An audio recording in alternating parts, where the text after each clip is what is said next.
What is going on, Colts Nation? Welcome back to another Bring the Juice Colts podcast live stream. Thank you all so much for tuning in. We have week 6 NFL action between the Indianapolis Colts and the Tennessee Titans in Nashville today. Thank you all so much for tuning in. First things first, guys, want to say this stream is powered by BetUS. Guys, if you need a new sports book this season, look no further than BetUS. Be sure to check them out today, guys. Also, be sure to like the stream, guys, if you can. It helps it get out to more and more people. So it helps the algorithm out, helps get more people into the stream. Please head on over and do that. Also, be sure to subscribe today, guys. We're on the push for 20,000 subscribers, but we need your help to get there. Also, guys, please make sure that you are commenting in the comments section once you subscribe. That way we can talk a little bit today. I do apologize, guys, for the stream starting a little late. I had to drive home early this morning, and I had a 2+ hour drive, so I had to make it home quick. And and of course, some other things happening. I just had to. I couldn't quite get everything done the way I wanted to right away, so I do apologize about that, guys. But I appreciate all of you tuning in who are here. Again, be sure to like the stream, be sure to comment, be sure to subscribe, all that good stuff. Also, guys, real quick, I'm going to show you guys the Roundtable Sports Network and where you can find us there. Roundtable Sports Network brings you NFL divisional debate coverage on a weekly basis from your favorite content creators across YouTube, featuring the AFC East Roundtable live Monday and Wednesday evenings, the AFC South Roundtable live Tuesdays at 7 p.m. EST, the NFC South Roundtable live Tuesdays at 7 p.m. EST, the NFC West Roundtable live Tuesdays at 9 p.m. EST, the AFC West Roundtable live Tuesdays at 9 p.m. EST, the NFC North Roundtable live Wednesdays at 6 p.m. EST, the AFC North Roundtable live Wednesdays at 6 p.m. EST, the NFC East Roundtable live Thursdays at 6 p.m. EST. Roundtable Sports, real coverage from real fans. That's right, guys. Every Tuesday evening, 7 p.m. EST, I go live with some of your favorite AFC South content creators.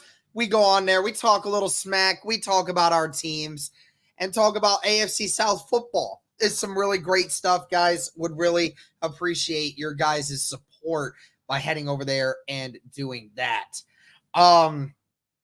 Real quick also, guys, right now, the Jacksonville Jaguars are getting beat up pretty bad by the Chicago Bears over in London, in case anyone didn't already know. I'm currently watching it right over here. 35-16, Chicago with 6 minutes left in the fourth quarter. And, I mean, again, this is just going to show you once again, the Jacksonville Jaguars, they're not a very good team. It's just that the Colts make them look like a great team, which is definitely, again, one of the biggest problems that we have. But again, we're not going to talk about that game anymore because we're going to focus on what is right in front of us, and that is another divisional opponent. Also, I want to say, guys, before we get into the inactives here, BTJ merch is available, guys. If you guys check out the link in the description below, you can find a link for it.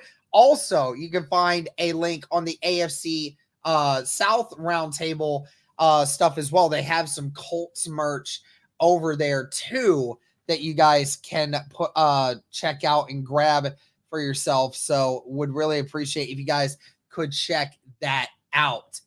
All right, so let's get to these inactives because that is one of the weird things. Also, again, for anyone that is still tuning in, be sure to like the stream, please. It helps it get out to more people. We want to try to get as many people in here as possible. How many likes are we at now? We're only at 10 likes. Come on, guys. Let's help. Please like the stream. help wherever you're watching. Please like the stream. Be sure to subscribe. Be sure to comment. So the inactives is very crazy. So the inactives for the team, these are the inactives. So Jonathan Taylor, Anthony Richardson, Danny Pinter, Anthony Gould, and Jannard Avery. The last three, not surprising. The first one, not surprising. Jonathan Taylor missing a second week. I'm not surprised by that. He did say his pain level was going down quite a bit. But even if your pain level is almost entirely subsided, you need to make sure that that ankle is right before you bring him back. Now, the Anthony Richardson thing is, yes, Anthony Richardson is labeled as inactive. Now, what it says on the thing is he is listed as the third quarterback. So he's technically not inactive. He's basically in the situation where if Flacco gets injured and then Sam Ehlinger gets injured, Anthony Richardson will play then. He's emergency, which I don't understand. It really is bugging me right now, and I want to talk about this matchup coming up, but I do want to point this out to everyone. Like, again, Anthony Richardson practiced all week and actually was a full participant on Thursday. He was a limited participant on Wednesday, was a full participant on Thursday, and a limited participant on Friday. And it led you to believe that he was going to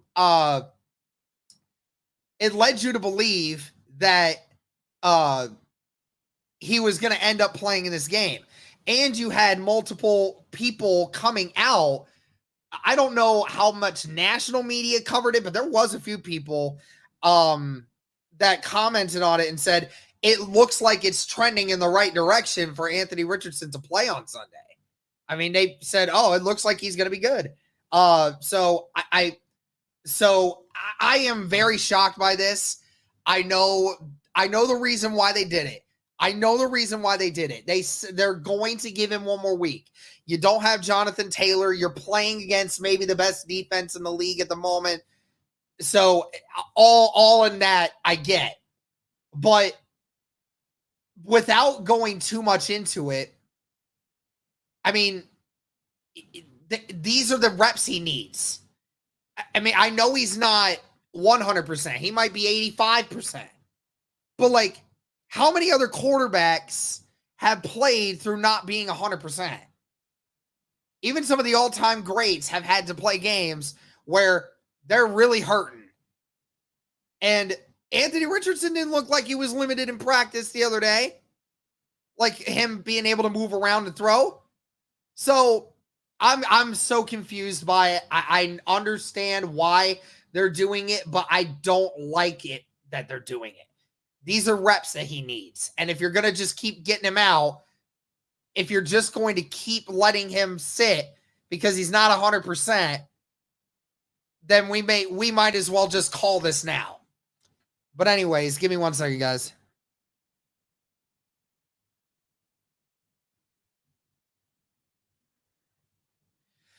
Okay. Anyways. Yeah, give me 1 second.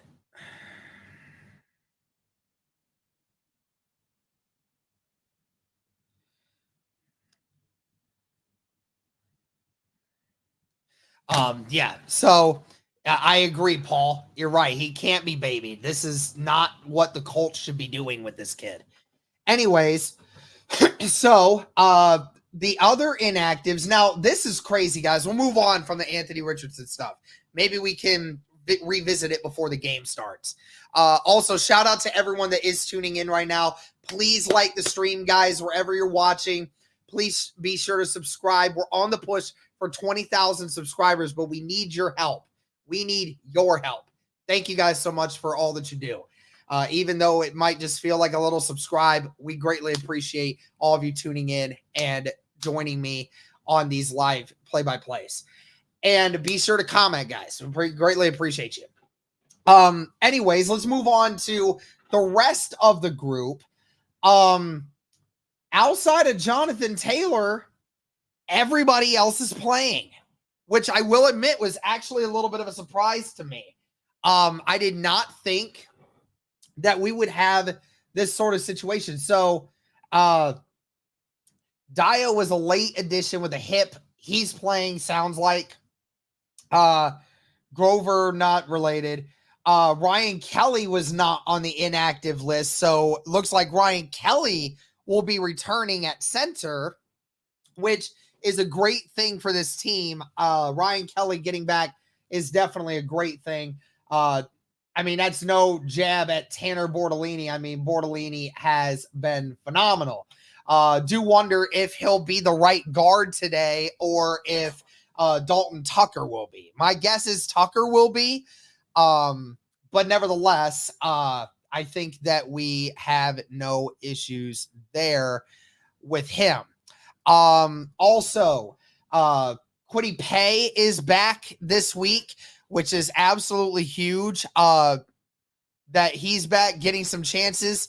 And then Kenny Moore is back today, which is also huge. So some great defensive players coming back for the Indianapolis Colts in this.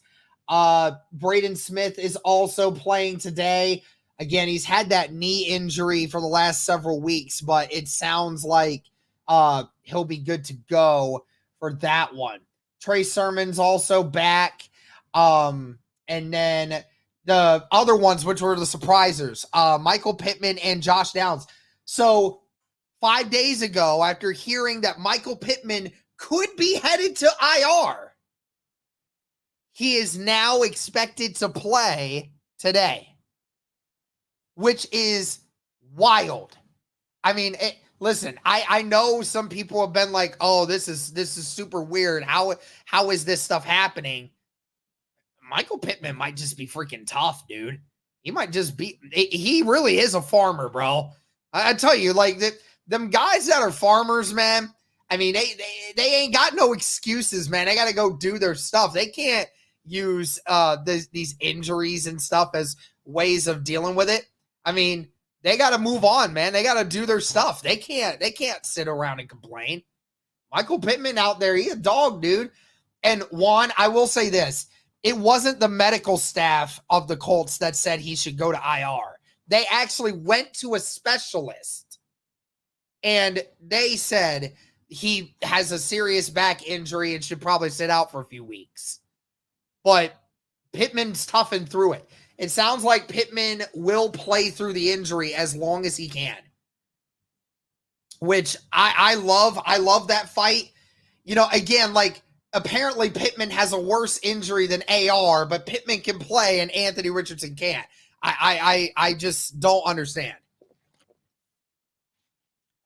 But Josh Downs will also play today. He was not on the inactive list, so Indianapolis is getting two of their best weapons offensively back for this game.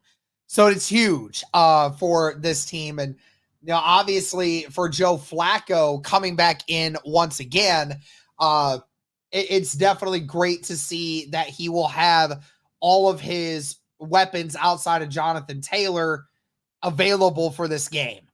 Very similar to what we saw last week against Jacksonville. We saw what Joe Flacco was able to do against the Jacksonville Jaguars. Now, obviously, you're facing a defense in the Tennessee Titans that is much better from a roster standpoint. I mean, again, Jeffrey Simmons, Tavondre Sweat, Sebastian Joseph Day, and Arden Key are your front guys. And we obviously know what Jeffrey Simmons can do. I mean, no question about it.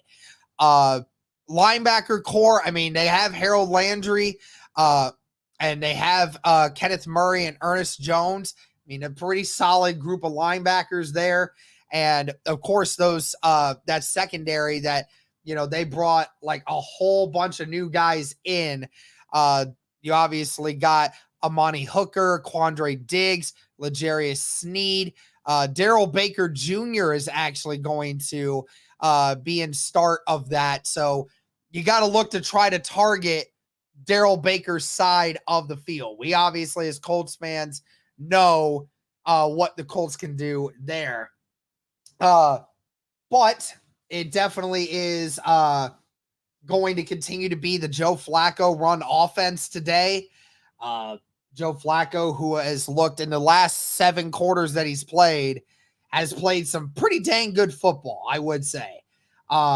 He's going to absolutely have a tough task in front of him, though. I wouldn't even say I'm too entirely worried because, again, we played the Steelers defense and Joe Flacco was still able to figure things out. And yeah, Mitchell, how did the Jags beat us? Bro, it is a curse. I'm telling you, it's a freaking curse. It proves the legitimacy of the curse. The Colts lose to Jacksonville, and then the next week, Jacksonville goes back to looking like straight ass. Like, seriously. And because our defense is terrible. That's also true. Anyways, yeah, so Joe Flacco and running back committee once again. I'm looking forward to watching what Josh Downs, Pittman, and Pierce can put together again. Very excited for Pierce. Pierce has had some really great games lately for the Indianapolis Colts. Really want to see him continue to get more targets.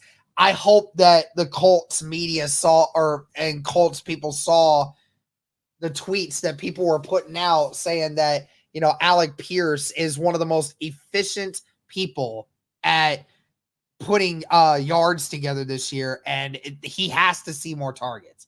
Has to. Vincent, hey man, just tuning in. Really enjoyed this channel, and you and Cody are so informed on the team. Great channel in season and off season. Well, thank you, Vincent. I greatly appreciate the kind words on that. Yeah, Pierce for 160 today. I certainly hope so, man. I certainly hope so.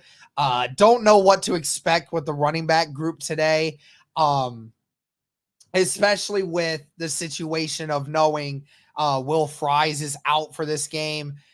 Will be out for the season most likely. And I don't know. It sounds like Dalton Tucker will be the only replacement offensive lineman today. So you're the rest of your offensive line, you got it figured out. I mean, as long as Dalton Tucker ain't straight awful, then we should be fine. Now, I mean, obviously Dalton Tucker might have a very tough task up ahead because Jeffrey Simmons is most likely going to be lining up over him. And that is a tough one. That is a very tough one if you are the Indianapolis Colts. I don't know what you try to do to get him taken care of. But nevertheless, we'll figure out what we got to do from there. Hold on a second.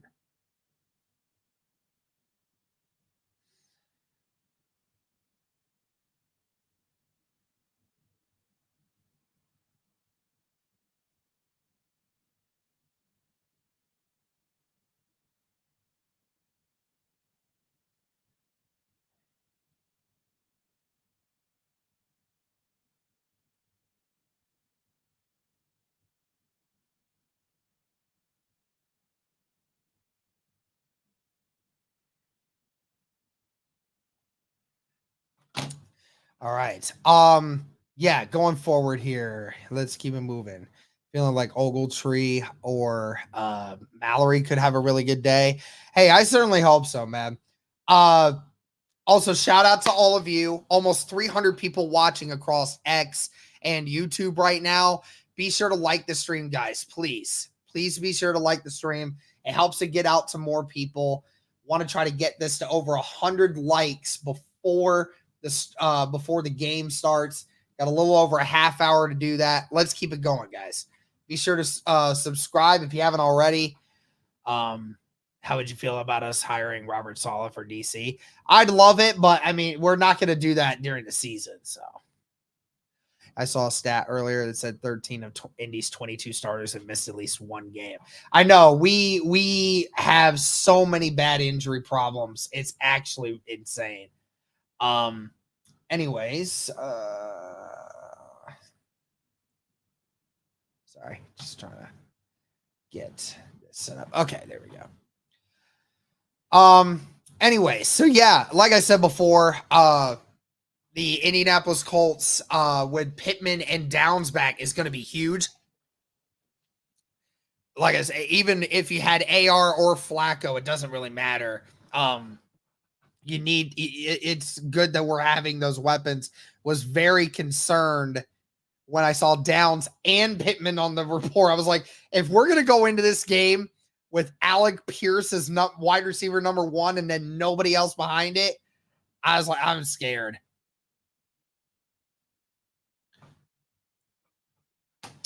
Also, guys, this game is also very important too.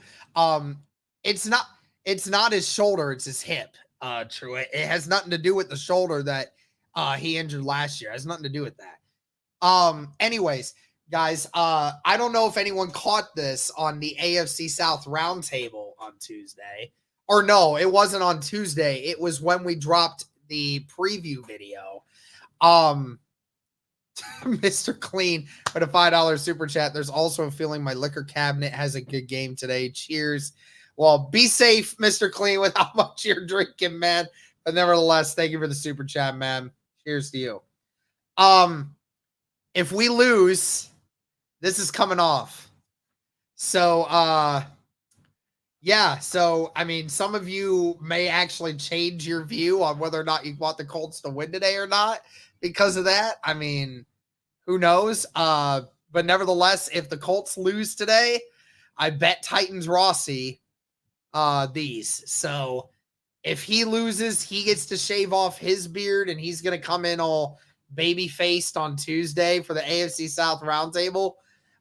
If not, I'm doing it. So yeah, I'm praying that the Colts don't make me lose this one. What if we tie? You both have to shave. Yes, if we tie, then we probably both have to shave.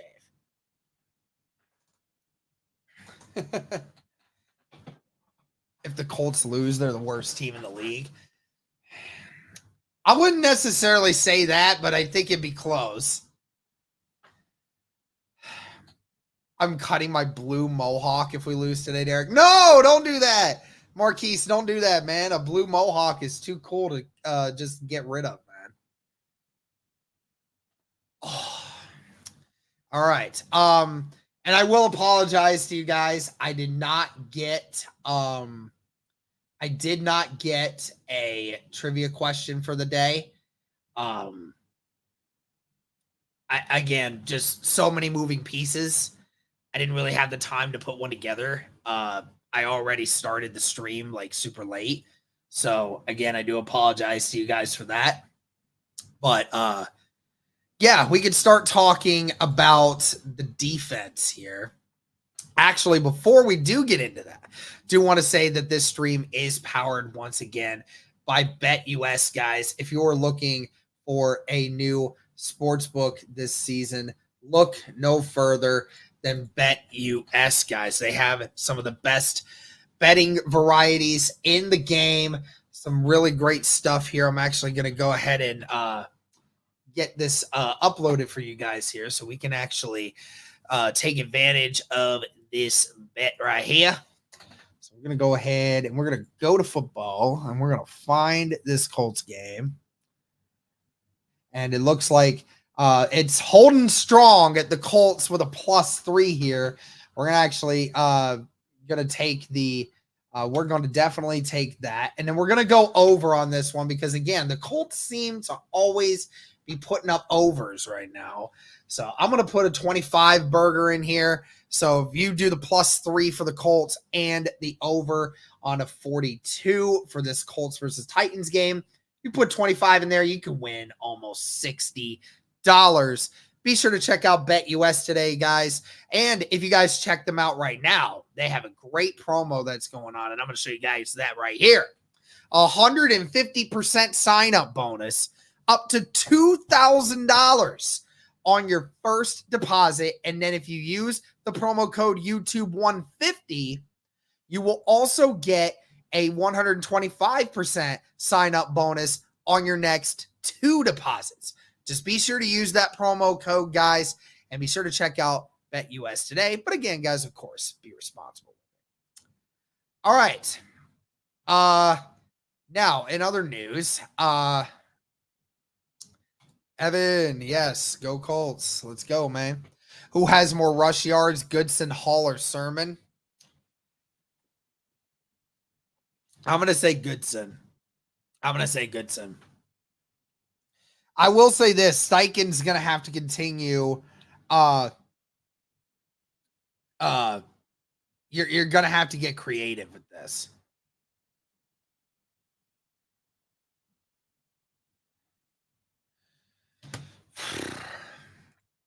All right. Let's move on here. As I said before, guys, some key players back defensively. DeForest Buckner might be back next week. Certainly would be nice to get him back soon. He is eligible to come back off IR next week. That is if he's ready to go. Even though it was 4 weeks. I mean, again, the injury that he had, it was very bad. So it could potentially take him a few more weeks to be prepared. Who knows? Because we haven't really heard anything about DeForest Buckner since the injury. So that could be good news. That could be some bad news. I don't know. But yeah, so DeForest Buckner's still out. But for the defense for the Colts, you are getting Kwity Paye back, which is a great thing because Kwity Paye was doing pretty solid to start the year. Yeah, it'll be interesting to see. Hey, Anthony, what's going on, man? Who has more receiving yards, Pittman, Mitchell, or Pierce? I would go Pierce. But yeah, I think that getting Paye back is huge. Getting Kwity Paye, getting Kenny Moore back is very big. I really want to see Kenny Moore kind of make an impact, as we saw, like some of the injuries that have been going on the rest of the way, and with the situation of, again, Samuel Womack in there. You really need somebody to start taking over for that secondary. I really like the Jalen Jones, Samuel Womack, Kenny Moore situation. I think that they could end up doing some great things with that. But the problem is, again, you get injured again with any one of those guys, and that could be bad. What's your take on Richardson being the emergency QB3? If he's healthy enough to be QB3, why not just start him? I don't know. Maybe there's a psychological aspect to it. Maybe Steichen might be trying to prove a point to Anthony Richardson. I don't know. Like, maybe he's telling him, like, this is what happens when you don't take care of yourself. I don't think there's no way they're giving up on him. Steichen already said if he's healthy, he's going to go. Obviously, he's not 100%. I'll reiterate it again. I know I want to talk about the defense here in a second. I know where everybody's wanting to talk about. I know everyone keeps talking about Anthony Richardson. So I'll revisit it again for people who are just tuning in.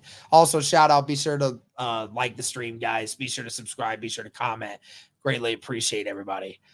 But yeah, I think it could be a situation that maybe Steichen might be trying to prove a point, where maybe it's like, hey, like maybe you're trying to, like, obviously you're doing too much, you're not protecting yourself, and this is what happens to you. Like, you could play, we could play you. We're not going to, because you keep getting yourself injured. You're not being smart enough. I don't know. Maybe that is it. But for whatever it is, I don't Love that he's healthy enough to play as a QB3. He should be playing. He should be playing. I don't care if he's not 100%. If he was healthy enough to be a reserve, he's healthy enough to play during this game. So, and we saw during the practice this week, he was not in a problem. So it's not one of those things. I think it might be an internal lesson by Shane Steichen potentially. Who knows? I don't approve of the situation, but nevertheless, I mean, this is where we're at right now. So, who knows? Nevertheless, I am going to try to just move on from it. I like I said, I'm not going to sit here and act like I know what's going on. I am just going to go with Joe Flacco this week and hope to see Anthony Richardson next week. And that's pretty much it, you know? So I will go with it. We'll figure it out, and I hope to see him back next week. And that's about it. So we'll move on. But yeah, so going back to the defense here.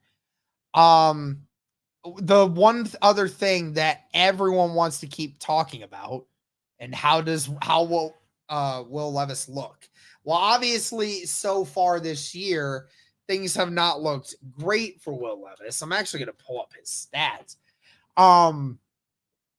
Again, he hasn't been, I mean, he's clearly not been great, but he's been far from atrocious. I think it just more has to do with some of the plays that he's made where it's been the boneheaded mistakes. And people are trying to compare it to Anthony Richardson and Will Levis. Like, why are both of these guys struggling? Well, the problem is that Anthony Richardson, he's making the throws to the right place.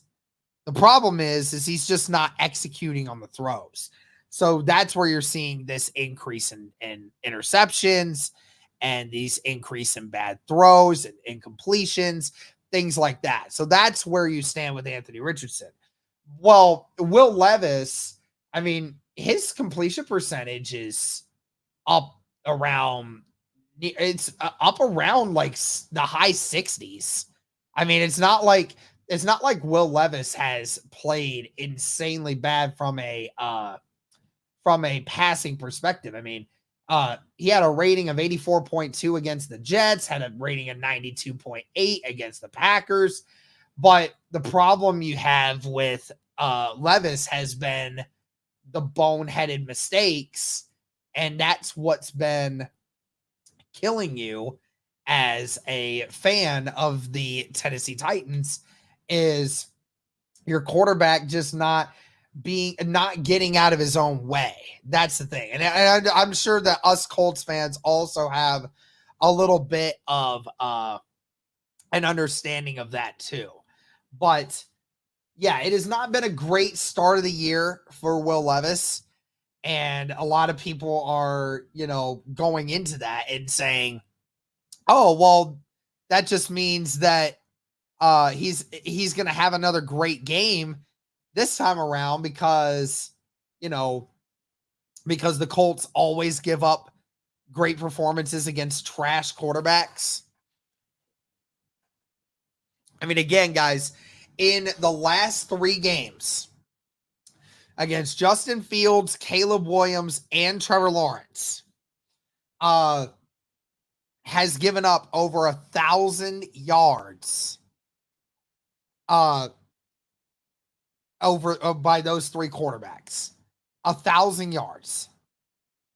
In case you can't do math, over the 3 games, that's 333 yards a game. The average quarterback in today's NFL is averaging about anywhere between is right around 260. I mean, sometimes it might even be lower than that some weeks. I mean, It's not a ton of quarterbacks throwing for 300 plus yards every single week, right? Not anymore. And that's how bad this Colts team has been, on top of giving up still 160 yards a game running the football. So it is bad right now. Very, very bad. Now, obviously, that number went way down because in the first 2 weeks, you were giving up 230 some yards a game. And now you're back down to like 165, which is definitely a major drop, but that was also because you held Chicago and Pittsburgh to down to quite a few yards, even though like neither one of those teams can really run the football very well. But then you gave up 165 against the Jacksonville Jaguars. And now we're in a situation now where even at 167 yards per game, we're still the second to last team in rushing defense. I think that the Carolina Panthers are the only team that is worse at stopping the run than us.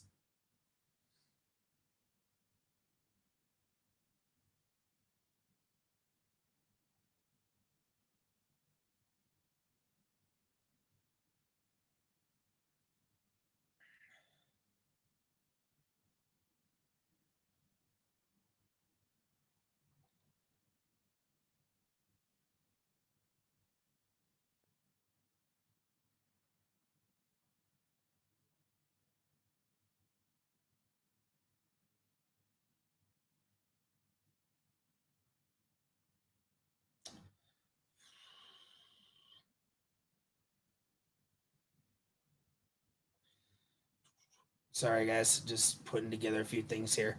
I will also say to this, the only quarterback that I could say that deserves credit for what he's been able to accomplish since playing Indianapolis is Caleb Williams. Because Caleb Williams has looked really, really good.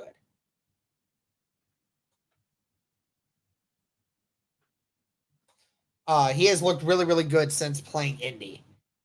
But again, the rest of the quarterbacks, they ain't been impressive. But yeah, here we are. But yeah, like a lot of you are saying in the chat, I don't want to make it too much about the Anthony Richardson stuff today. Yeah, I just want to go out. I want to get this win, and then I just want to be able to, just be able to get the win, and we can talk about Anthony Richardson throughout the rest of the week. I know Anthony Richardson will play next week unless there's a hindering a setback of some kind. But nevertheless, I just don't want to focus on that today. I just want to focus on Colts football getting a chance here. And I am definitely nervous about Will Levis playing us. As much as I hate saying it, I hate Will Levis. I hate Will Levis because, for one, he plays for the Titans. Second, the trolls always talk about it because because for some reason they're Will Levis truthers, because they'd rather see Will Levis succeed on the Titans than Anthony Richardson succeed on the Colts. That's the messed up part. And the other part is just the fact that we saw him last time when he played against the Colts. In that last matchup against the Indianapolis Colts, Will Levis did not look bad. He didn't look bad against the Indianapolis Colts the last time we played him. We got lucky in the fact that we were able to block 2 punts and we're able to score a few points off that. And we were able to win at the very end of the game. But I don't think that Will Levis will have a bad game against the Indianapolis Colts, especially we know how bad this Colts defense has been. We know how thin they are we know how thin they are at corner. We know the pass rush hasn't gotten better. I mean, we played one of the worst offensive lines in football last week and could never get a pressure on Trevor Lawrence. And even now, with the fact that Kwity Pace coming back, that still doesn't make me feel any better. because Kwity Paye was not one of our best edge guys at getting pressure. Tyquan Lewis missing. DeForest Buckner missing.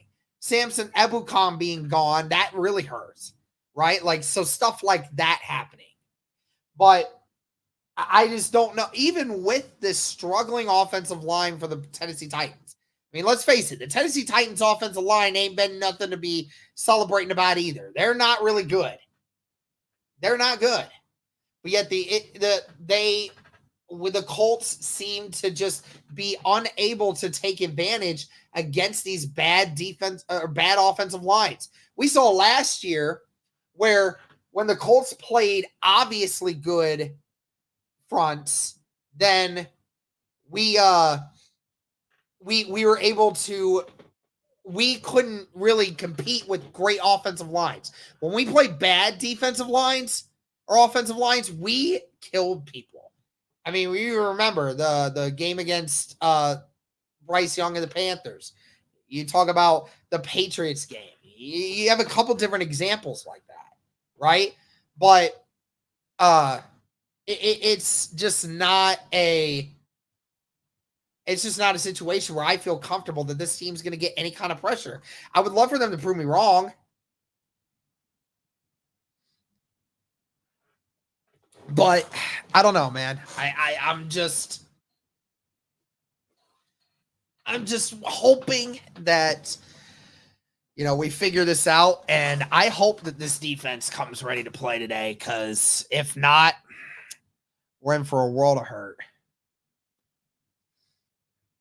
How many likes we got now? 72 likes. Come on, guys. We can get to 100 before game time. Derek Ballard should go for Hassan Reddick right now. He just got released. He might. The problem is, though, is I don't think it has anything to do with Hassan Reddick. It has nothing to do with anything other than a contract problem, right? He wants to get paid. Please confirm you burned all your Levis jeans before today. Yeah, I don't have Levis jeans, bro.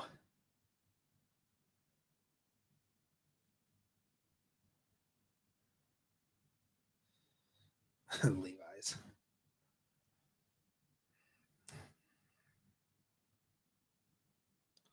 Sorry, guys. Give me just a second. Just make it. I just getting some texts from some people.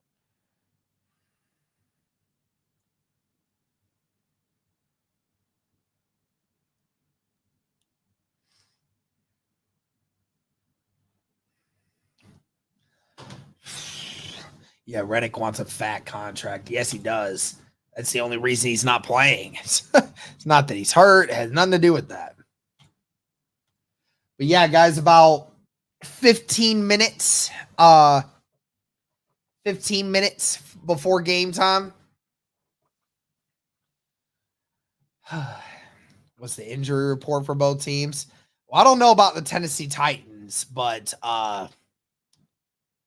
doesn't look like any of their starters are going to miss time, at least right now. Awuzie is out, so that's one of their corners. But I think that's about it. They got a couple injuries on the defense. They got quite a few injuries on the defensive front, but Jamal Adams is out. Okay, so Jamal Adams and Chidobe Awuzie are the two guys on the secondary that are hurt.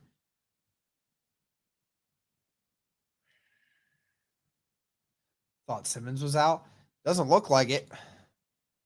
Looks like he's good to go. I can look it up. Actually, do look that up. See if they posted it.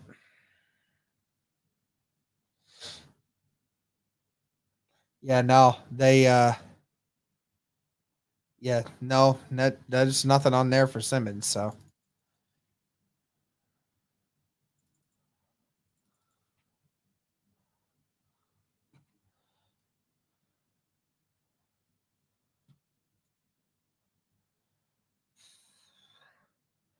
why do we keep getting the same trash announcers? Bro, I don't know, man. I I'm glad I don't listen to that stuff, you know? I don't like listening to some of the announcers that we get because some of it's clearly biased, and then some of it, like some of them actually don't know what they're talking about, which actually is very upsetting.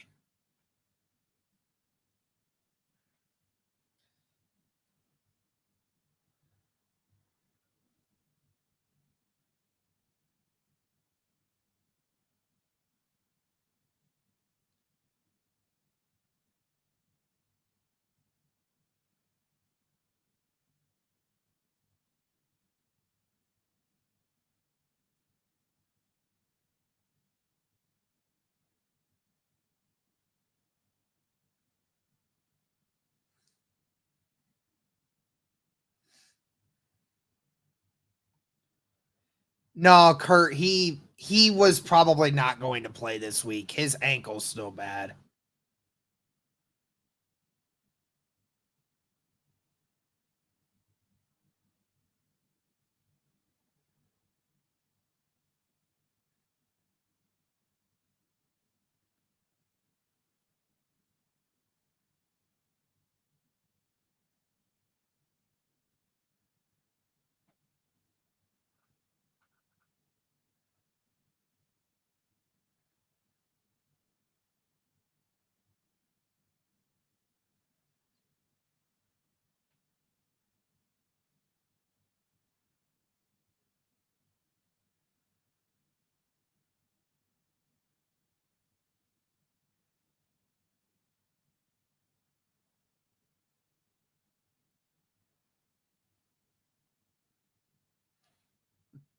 Why does everybody keep talking about Arch Manning?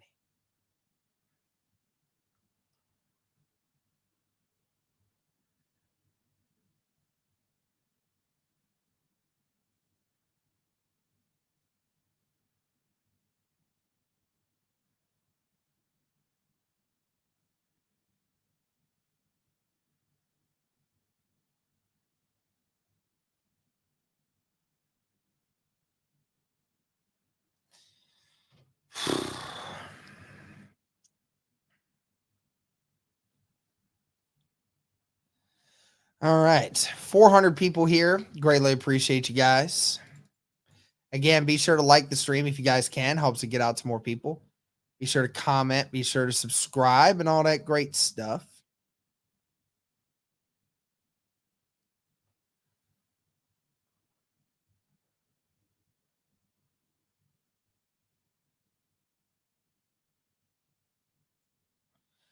Okay, so Stephen Halder just posted this.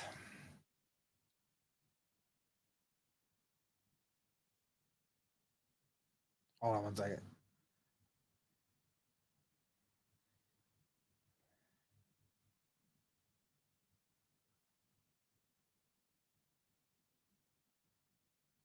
Okay, so actually just saw this is that said Richardson per source very much wanted to play. There was some lingering discomfort from the injury. He felt he could play through it, but the Colts decided to give it one more week. Said Richardson is the starter. This is about health, period. That's what he says. So uh that basically locks it up there. Um Again, I'm still just surprised at just how you know that it just ended up being that bad, but whatever.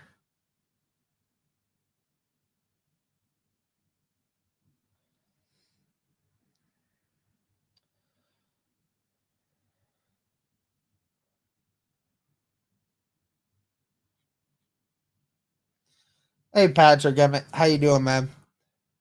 Who do we play next week? We play the Dolphins next week.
It's about 5 minutes, guys, and the Colts will finally get to play against the Titans.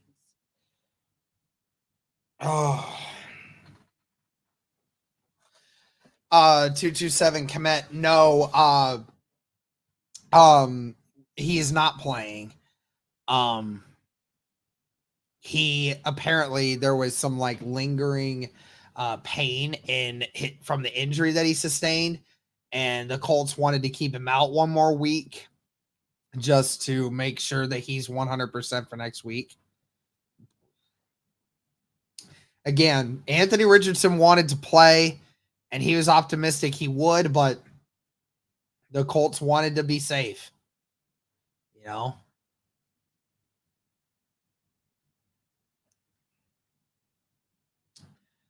And I will remind everyone, this is a huge game for the Indianapolis Colts. Because if Anthony Richardson, or I mean, if the Colts don't win, they're going to be 0-3 versus AFC South opponents. They will have failed to win a single AFC South game so far this season. So if that becomes a reality, I mean, definitely you have no chance of anything.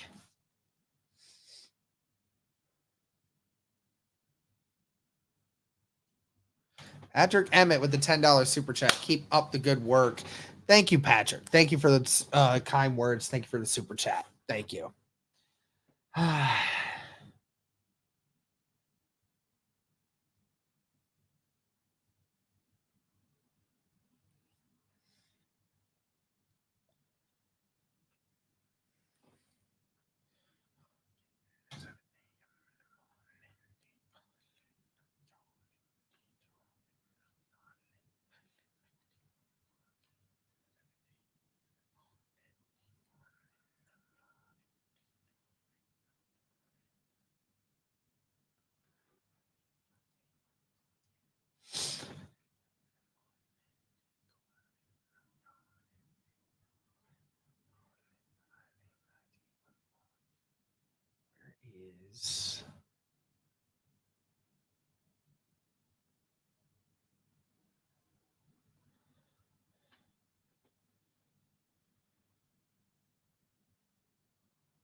Give me 1 second here, guys. I'm just trying to find my football on here for YouTube TV, but for some reason I can't find it.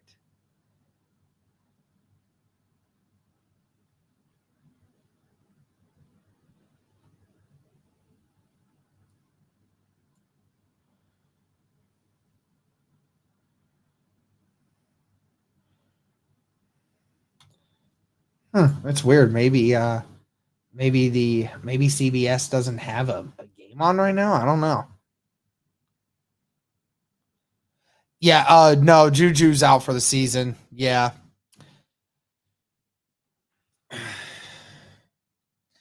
But again, thank you to everyone that is tuning in. Thank you to everybody that is catching up with us. Again, game starting about right now. I'm gonna actually put this up here. Here we go.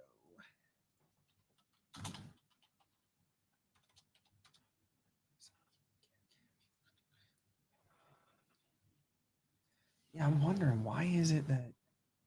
Yeah, I don't know why I can't find the CB or this is the CBS game. No, this isn't the CBS game. I have to find the CBS game on YouTube TV. I don't know why I can't find it right now, but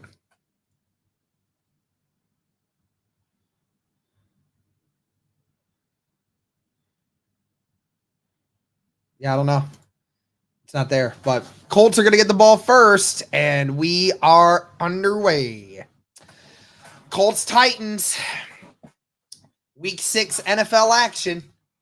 Both these teams trying to get back onto the winning track and look to get it done. The Titans actually had a bye week this last week, so they had a chance to get more ready to go. But Joe Flacco last week, one of his best games of his professional career, was completing 75% of his passes for 350 and 3 touchdowns. He will be the quarterback today. First down and 10 at the 30. Flacco in the shotgun with Sermon.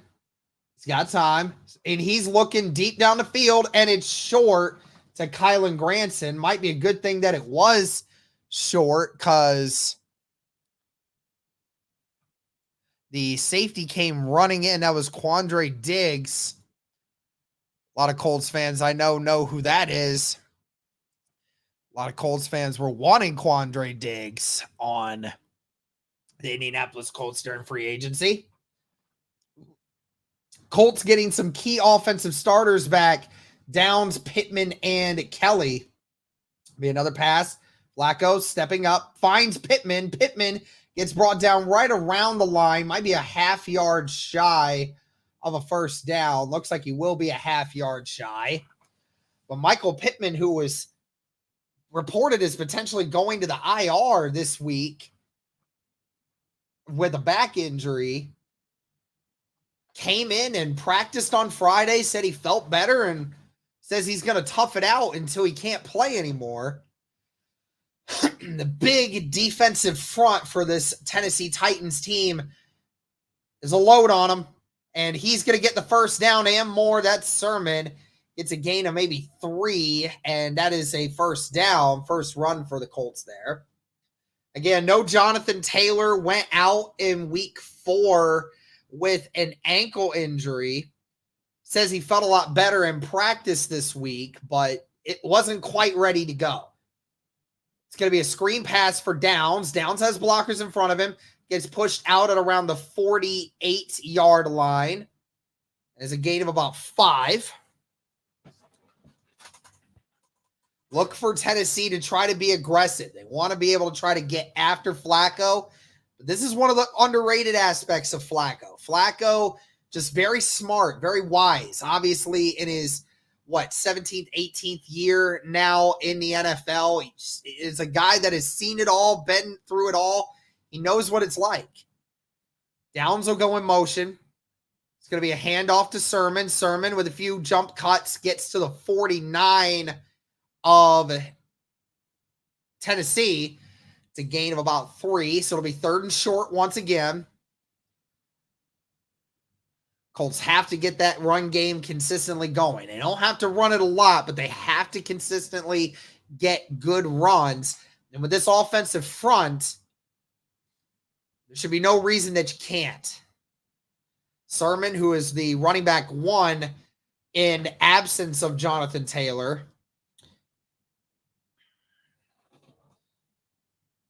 And it is going to be a run for Sermon. Sermon gets it and almost broke the tackle, but got to the 44 behind Dalton Tucker and Ryan Kelly there. Dalton Tucker, who has to come in for the right guard, Will Fries, who got injured last year in his season, or last week, and came to an end. Just got double teams on him, and Ryman won his matchup on the backside. And that's all you need. You just got to win their matchups. First down and 10 now for Indy. The 44 of Tennessee. Downs will motion right. 3 receivers to the right. It's going to be play action. Flacco's going to have to roll out to his right. Flacco throwing, and it's caught. It's caught by Alec Pierce down at the 20. Oh, they're saying it's incomplete now.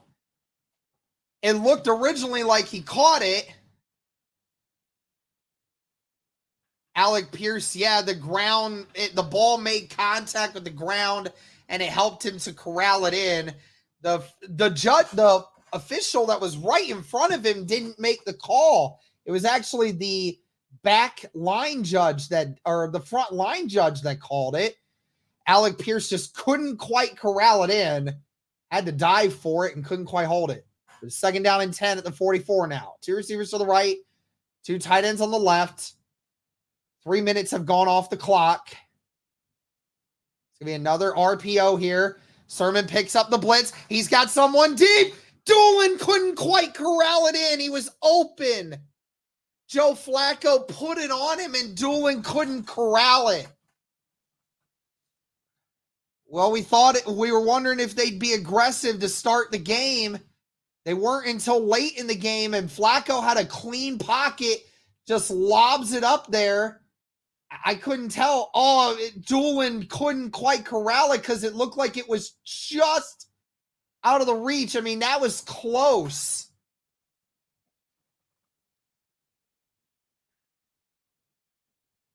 Three receivers to the right, one to the left. Tennessee showing blitz, but they're only bringing four. Flacco finds this guy. That's Molly Cox. Brought down at the 22. Tackle made by Quandre Diggs. What a catch.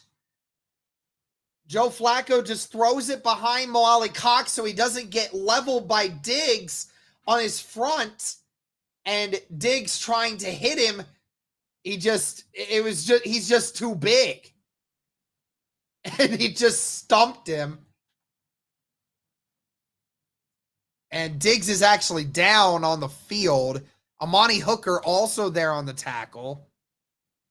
Diggs is down after that hit. I mean, again, Molly Cox, 6'6", all of about 250 plus pounds.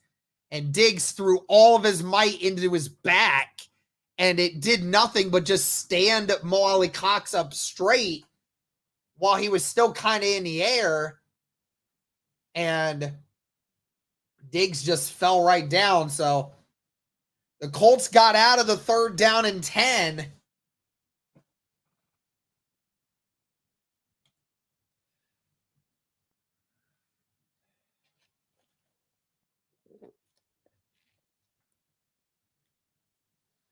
It said, ironically, that the Indianapolis Colts are the number 1 best team at they're number 1 in first downs. They're number 1 in first downs on 3rd and 10 plus, which is crazy to say the least.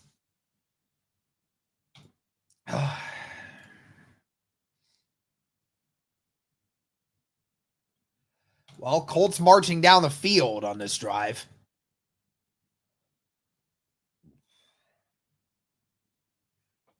Again, Joe Flacco looking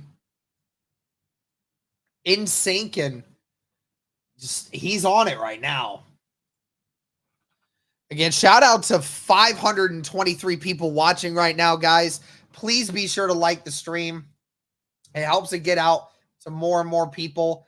Thank you guys so much. We're at over 100 likes on the stream now. Thank you guys so much.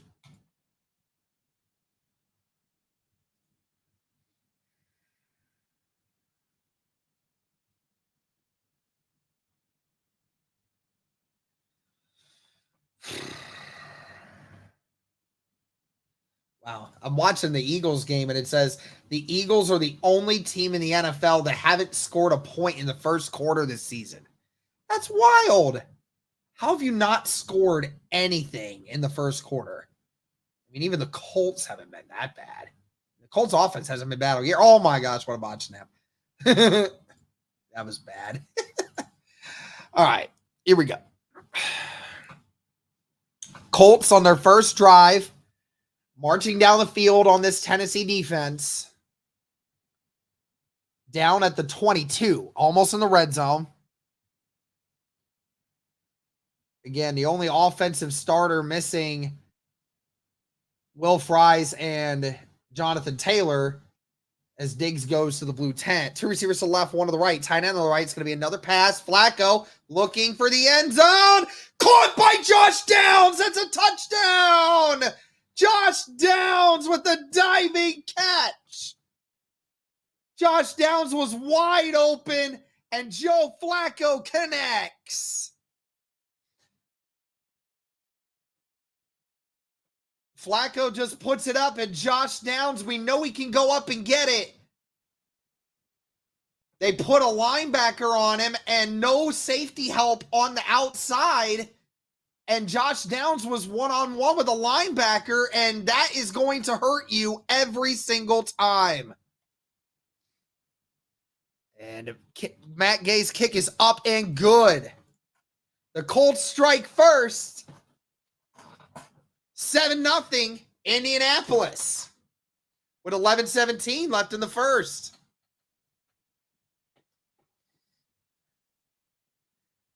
I tell you guys that every single game. I mean, Josh Downs, when he gets lined up with a linebacker, it is the absolute worst thing you could possibly do. You as a team cannot allow a linebacker to seep onto Josh Downs. You just can't. It is a mismatch every single time.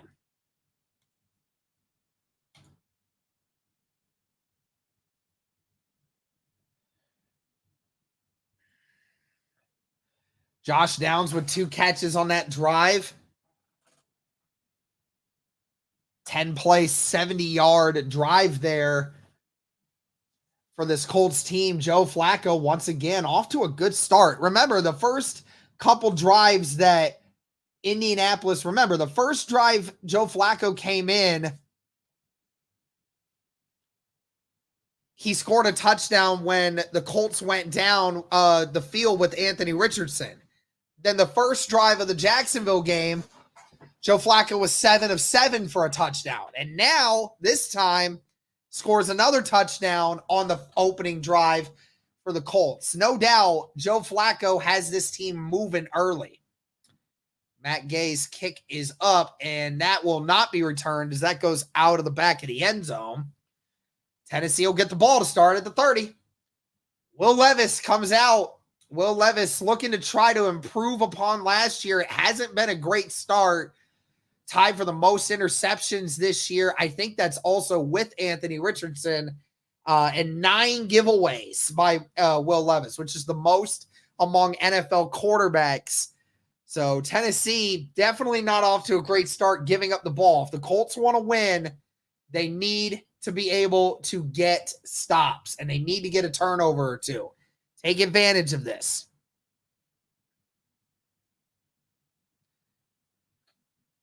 There's an illegal formation on the Titans right there. I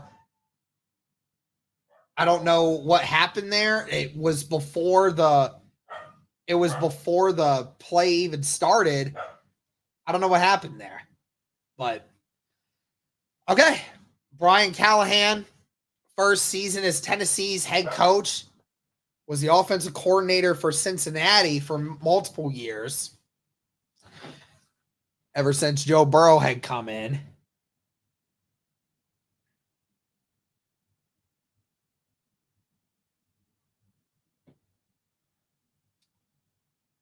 Wait, now what's going on? The officials are still not lining this ball up. They're now talking with the Colts and head coach Shane Steichen here.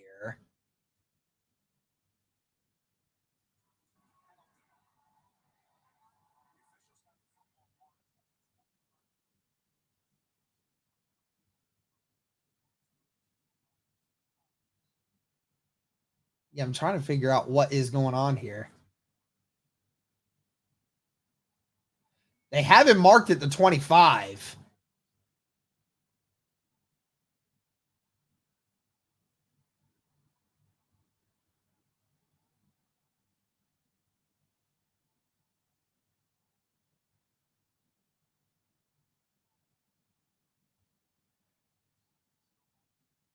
Steichen's like, know the rules or something.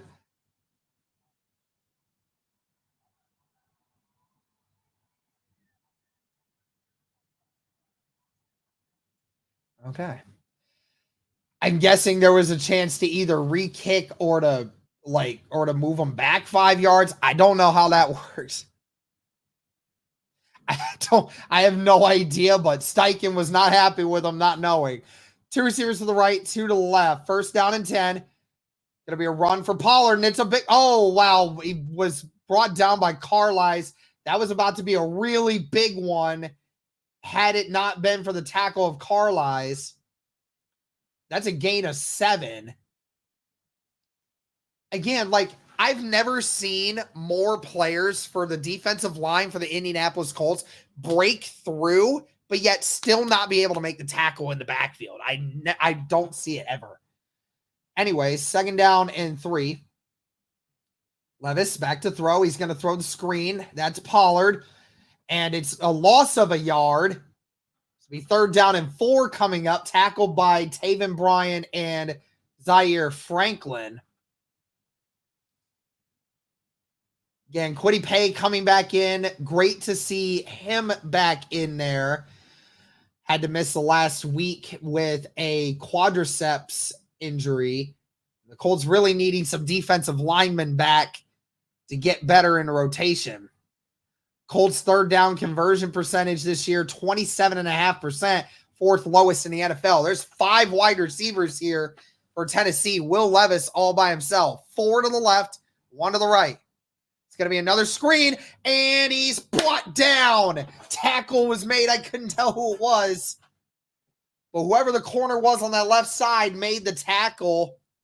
The catch there by number 85, Chig Akinawu. I'm going to look here and see who made this tackle. That was Jalen Jones on the outside. Just had enough. And it was a missed block by Traylon Burks on the outside. They double-teamed Kenny, but nobody picked up Jalen, and Jalen tripped him up just enough. So that is a 3-and-out for the Tennessee Titans. The Colts going to return this one. It's caught at the 22. That's Josh Downs. Downs with a decent return, but tripped up at the 36. And they're saying the ball came out. Was he down, though? They were saying that he might have been down. They're probably going to call this Tennessee ball, but they're thinking he might have been down. They're saying he was down. Let's check this out. Yep, Downs was down. The ground did create the fumble, so that should be Colts ball still. The elbow went down, but Josh Downs lost it.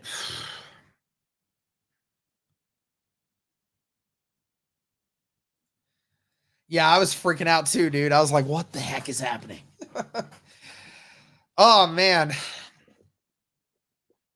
Well, it can't start much better for your boy right now. Hopefully this stays safe. But, yeah. Colts get the score, and now they get the 3-and-out with some solid field position here to start. Ball is at the 36.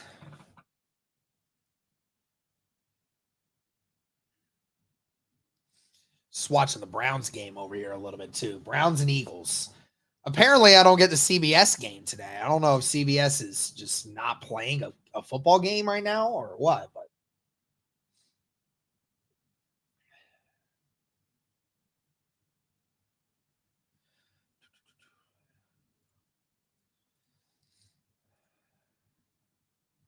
let's look at some games around the league here real quick.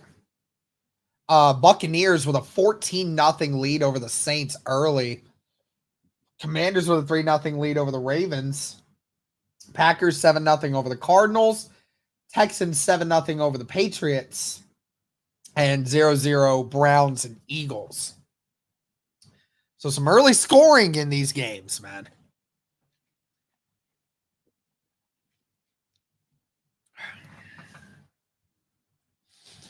Shout out to the almost 600 of you in here right now, guys. Thank you so much.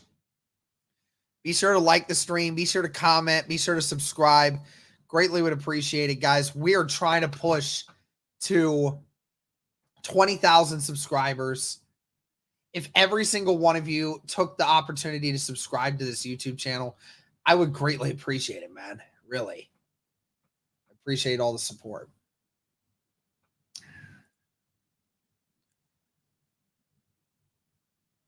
This game is on CBS. I know. I'm not in Indy, so. All right, so the Colts will get the ball here. Down at the 36. Flacco under center. 9:10 left in the first. Indy leading 7-0. It's going to be a run for Sermon. Sermon going to get nowhere. It's dropped down maybe a half yard. Again, that defensive front for the Titans is no joke.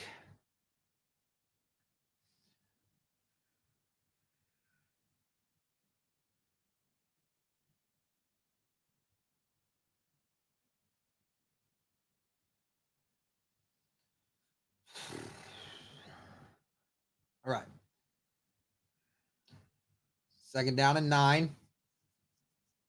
Flacco in the shotgun. It's going to be another RPO. Flacco. And he overthrows him and it's intercepted. Intercepted. He's still going. Brought down at the 26. Joe Flacco is intercepted by Amani Hooker. He overthrew his wide receiver badly, and Amani Hooker gets the interception. And that is the first interception of the season for the Titans. The defensive end got a little pressure on Joe Flacco. I don't think he was able to step into this throw. No, it wasn't even the defensive end. It was the D tackle, and he wasn't able to step into the throw, but nevertheless left that sailing way too high for Pittman, who wasn't even looking. And the Tennessee Titans are going to get amazing field position now. 2 receivers to the left, 1 to the right. Tight end on the left. It's going to be a screen here. And he is brought down at the 18. That's a gain of 8. Jones on the catch. Tyler Boyd with the catch on that. Jones with the tackle.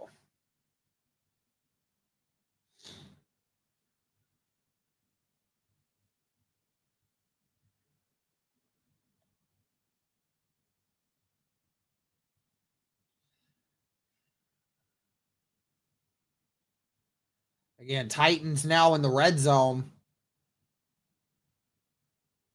This offense giving them great field position. 3 receivers to the left, tight end on the right. Boyd on motion right now. It's going to be a run here for Pollard again. Pollard breaks the first tackle, brought down at the 9. Dude, Grover Stewart is literally blowing the center off the ball, and yet somehow, some way, we are still not stopping them. I cannot believe what I'm watching. Like, that is literally the second time I see Grover Stewart just absolutely annihilate whoever he's running up against, and yet we still cannot get a stop anywhere. 1st down and goal now for Tennessee. Again, this was the type of thing you did not want your team to have to deal with. It looks like Tennessee might have to call a timeout here. Yeah, Tennessee's calling a...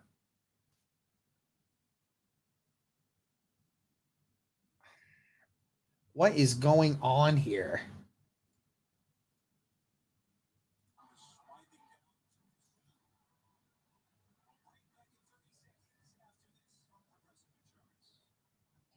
Guess the Titans thought that they were supposed to get some extra seconds, but they didn't.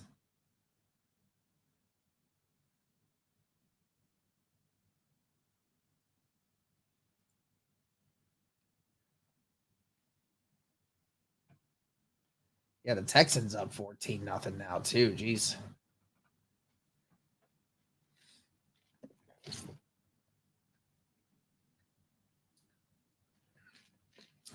.6:55 left in the first quarter. Tennessee having to burn through a timeout. 1st down and goal at the 9. 2 receivers to the right, 2 tight ends on the left. Levis in the shotgun with Pollard. Gets the snap. It's going to be an RPO. He's looking to the end zone. He's wide open, and that's a touchdown. Nick Westbrook just absolutely wide open. No one even near him.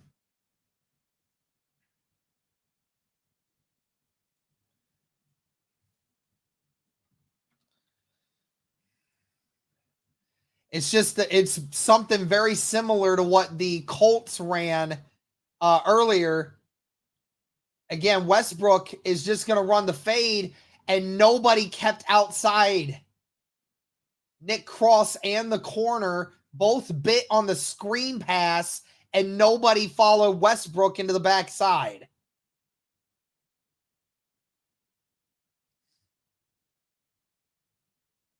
And just like that, it's a tie ball game.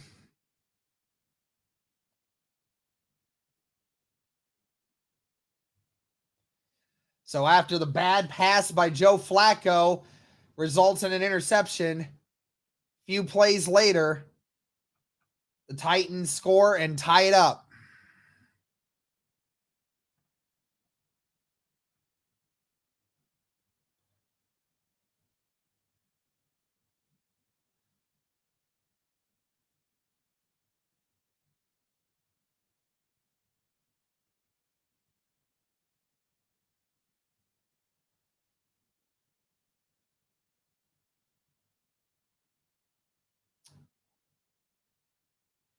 Yeah, I don't even know. I don't know what you do there. I mean, it's like obviously somebody missed an assignment there.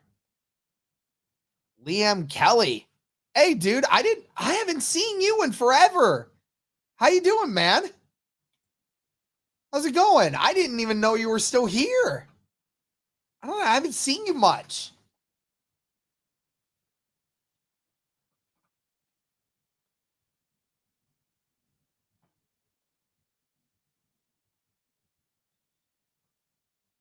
Yeah, that was bad.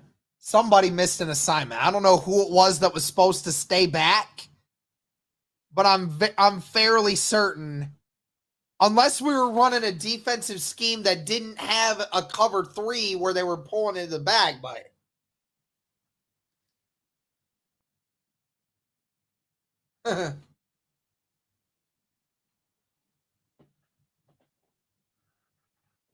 somebody was supposed to cover the outside. I don't know if somebody was supposed to cover the flat and then somebody cover the middle of the field, and maybe that was why he was left wide open, or if it was supposed to have somebody cover the flat and then somebody else cover the back end. I don't know, but obviously somebody missed something.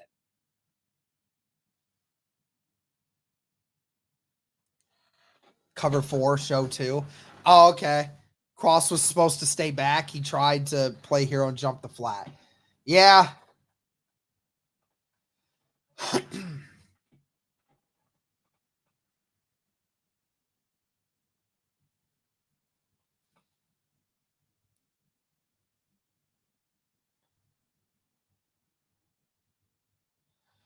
Yeah, I know they were gonna score, but if he could have kept him out of the freaking end zone, it was cover 4. If it was cover 4, then yeah, who was supposed to stay back? Was it Jones? Or whoever the corner was there? Isn't that how that, or no, it's supposed to be cover 4, so the safety and the corner should have been back.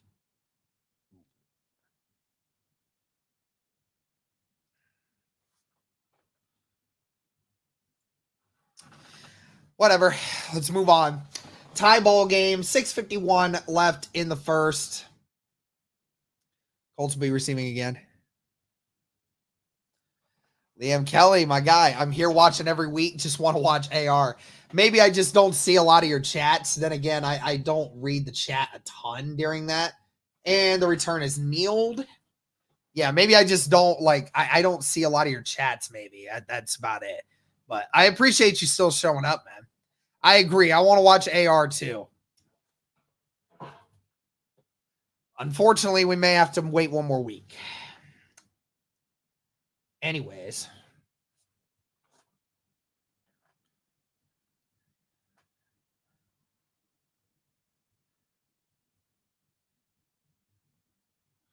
Here we go. 3 receivers to the left, tight end on the right, ball at the 30. Pierce in motion to the right. It's going to be a play action here. It's going to be a pass for Goodson. Goodson gets stumped. Tackled by number 56, Kenneth Murray, and that is a huge loss. Kenneth Murray read that the whole way and Goodson never had a chance. It was a loss of 6.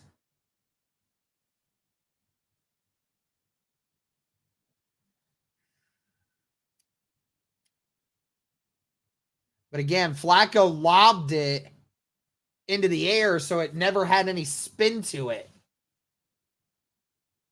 Another RPO. Flacco under pressure. Flacco avoids it, throws it away. Oh my gosh, why is my thing doing that? No!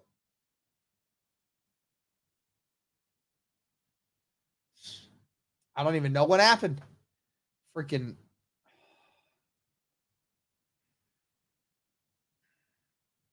And Flacco just threw it out of bounds. Okay, go figure. Well, you know, we're not getting this first down. This is great. This is how it ends.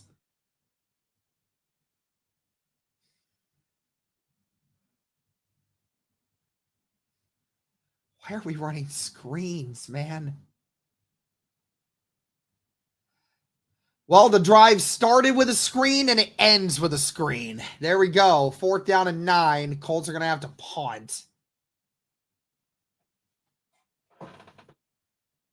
Freaking stupid. I swear the Colts can never, very rarely run an effective screen. We always get fooled by screens, but we almost never run a great screen.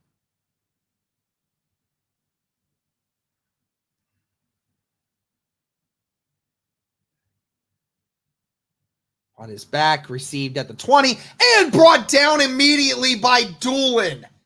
Wow. Doolin came flying and absolutely leveled the Tennessee returner. Great job there by Doolin. He was brought down at the 20.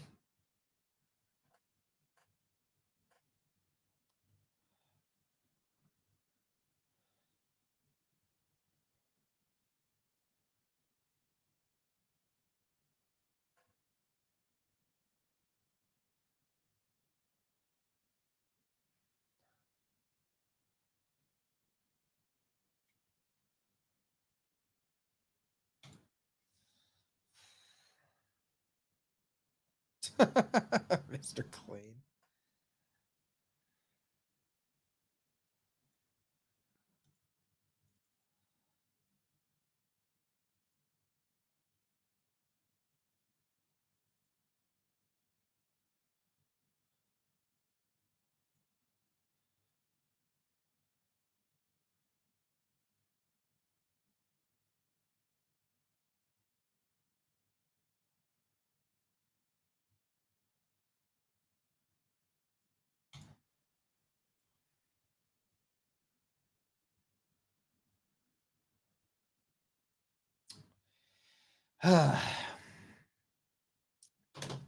So the defense shows up.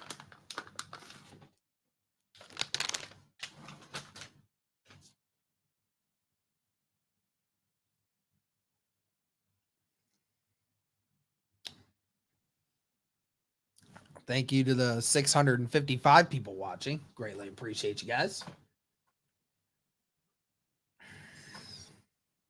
Not a lot of amazing games this week, I don't think. Not a lot of interesting ones, I guess I should say.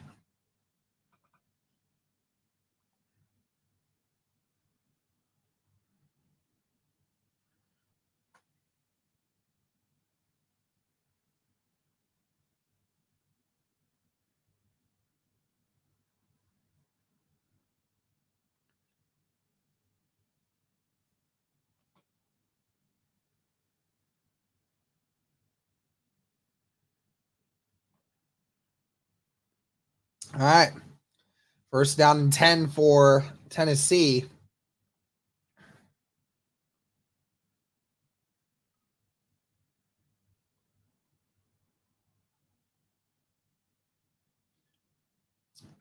One receiver to the left, 2 to the right. Tight end on the left. Ball at the 18-yard line to start. Spears in the shotgun with Levis. It's going to be a pass. Levis stepping up into the pocket. He's going to run it, and he's going to slide at the 22. That's a gain of 4.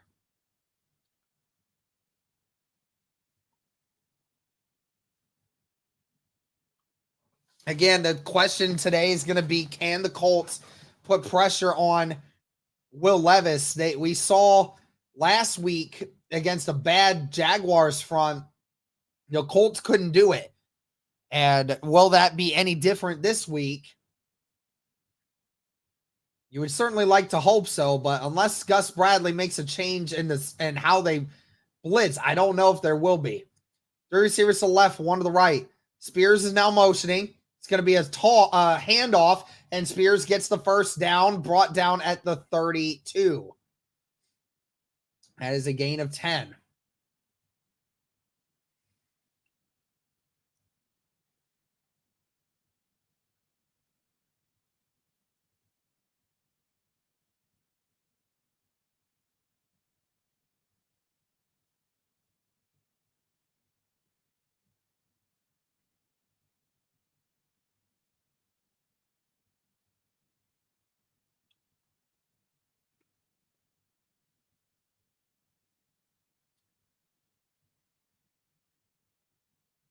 And it's going to be a run here for Spears. Spears gets upheld at around the 34.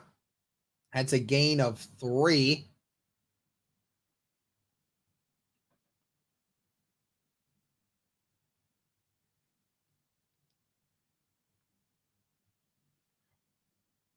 Yeah, Will Levis's numbers. The completion percentage has definitely become a lot better, but overall, everything else has just gotten worse for Will Levis. 2 receivers to the right, 1 to the left. Tight end to the left. Pistol formation here. Spears still in the backfield with Levis. Now it's shotgun. Just gets it off. Blitz coming, and it's caught by DeAndre Hopkins, thrown to the ground by Jalen Jones. But that is a first down. I mean, my goodness, he got flung hard to the ground by Jones. But the Colts brought pressure. They brought both the linebackers. Couldn't quite get pressure. They actually kept Latu out in the flat.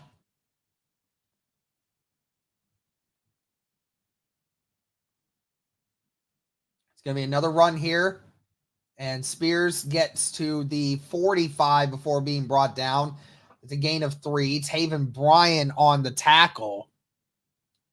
Again, this Colts defense, just not a lot of great things to talk about with it. I mean, they're 25th in yards given up in the pass, 31st in yards given up on the run.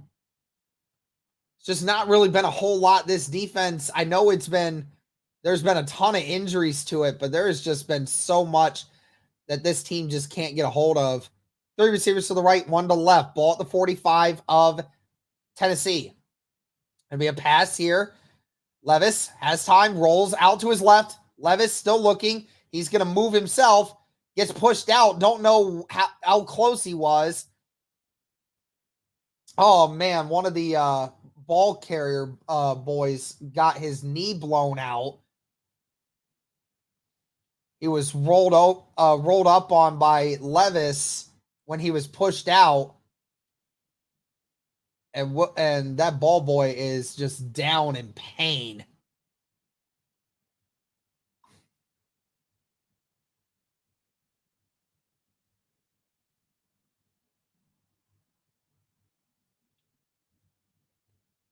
Colts medical staff attending to him right now. Ball on the 48 of Indy. 2 receivers on the right, 1 on the left. Now it's a motion. Pollard doesn't get anywhere. Maybe gets a yard. Kind of got swarmed into the pile there.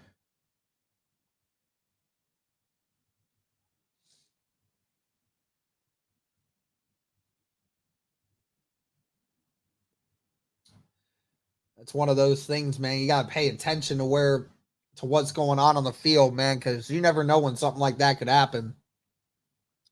2 receivers to the right, 1 to the left. Tight end on the right. Tennessee in Indy territory. And Tennessee is going to let this go out at the end of the first quarter. What's going on, Dexter? And that is the end of the first quarter. Colts struck first, but Tennessee struck back, and here we go.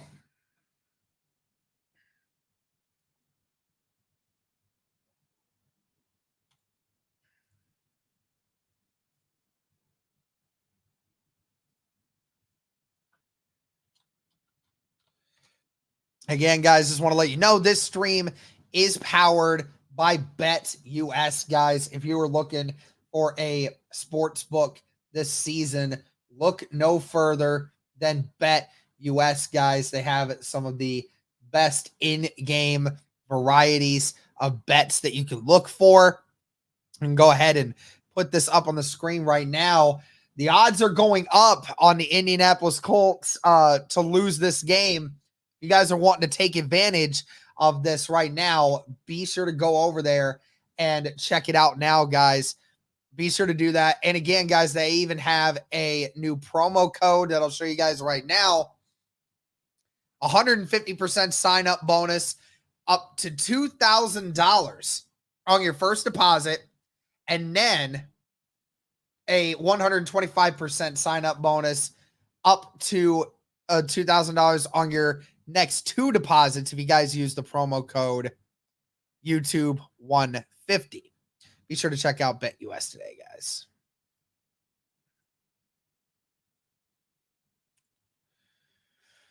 All right, let's put that score back up here. Just woke up. What's the status of our Colts? Nah, not really. Not any changes.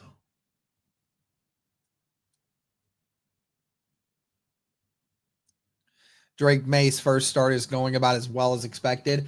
Yeah, I kind of expected that.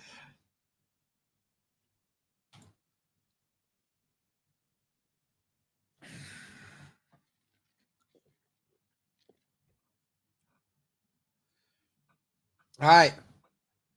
Second down and 9 coming up. Start of the second quarter. These teams are about even through that first quarter right now.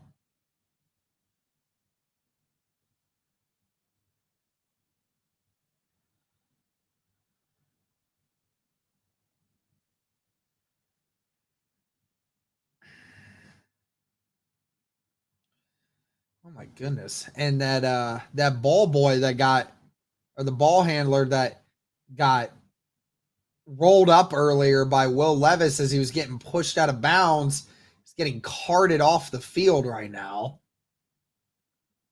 Poor guy. I mean, he was grabbing at his knee as soon as he fell to the ground.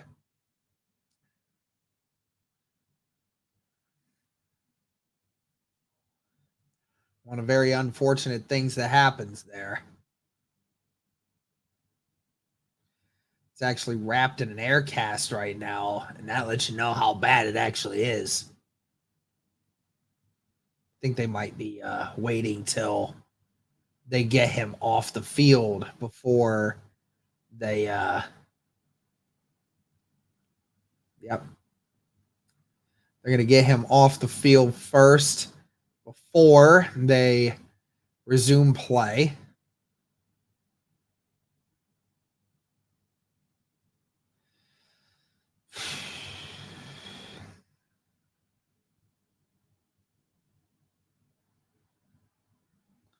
Giving the thumbs up. He's all right. All right. Second down and 9 coming up. 2 receivers to the right, 1 to the left, tight end on the left as well. 2 tight ends on the left. And there's a flag. It's a false start on the Tennessee Titans. Don't know who jumped, but there was movement. Was the tackle Leroy Watson the 4th?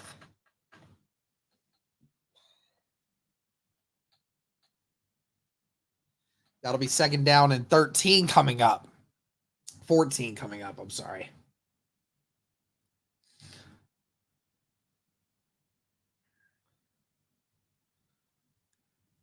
Two receivers to the right, one to the left. Tight end on the left. Be a pass here for Levis, and the ball gets batted at the line of scrimmage. That's Grover Stewart. So it'll be 3rd and long coming up here for Tennessee.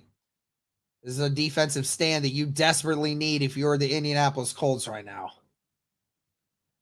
Grover's had a couple of those.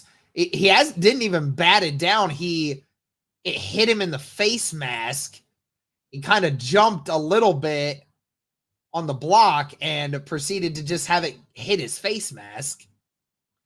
So too low of a pass. Two receivers to the right, one to the left. Tight end on the right.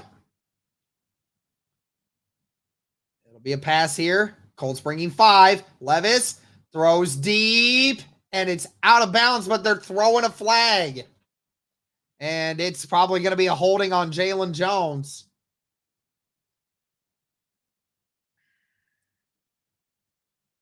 Pass interference on the defense. Yep. What? Are you kidding me? No way. Are you kidding me? Oh, that is so trash. That was so trash. That was not pass interference.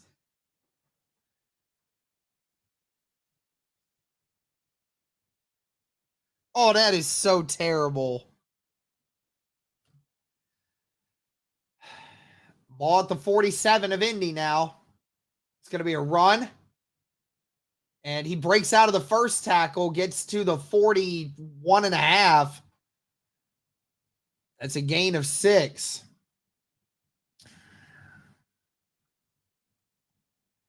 Every single time, man.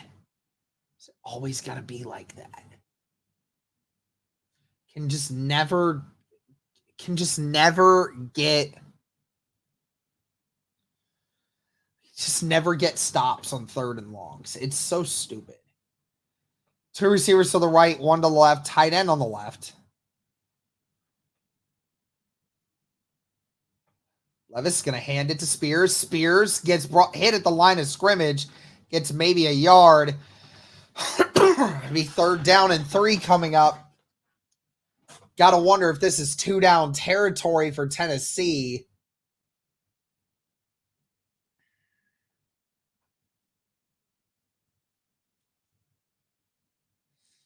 Spears will come off the field. Titans are 0-1 on their 3rd down conversion so far. One receiver to the right, 2 to the left, 2 to the right, actually. Pollard in the backfield. It's going to be a run, and Pollard's got the 1st down. Brought down at the 33. I knew it was coming. I told you it was coming. It was 3rd down and 3.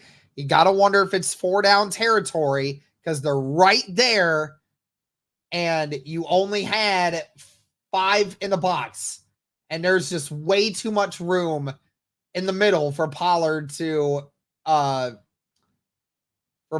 be able to run through. 12:53 left in the 2nd quarter.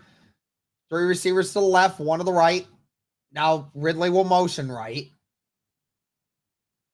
Levis under center. It's going to get brought down by Zaire Franklin at the 30. That's a gain of 3.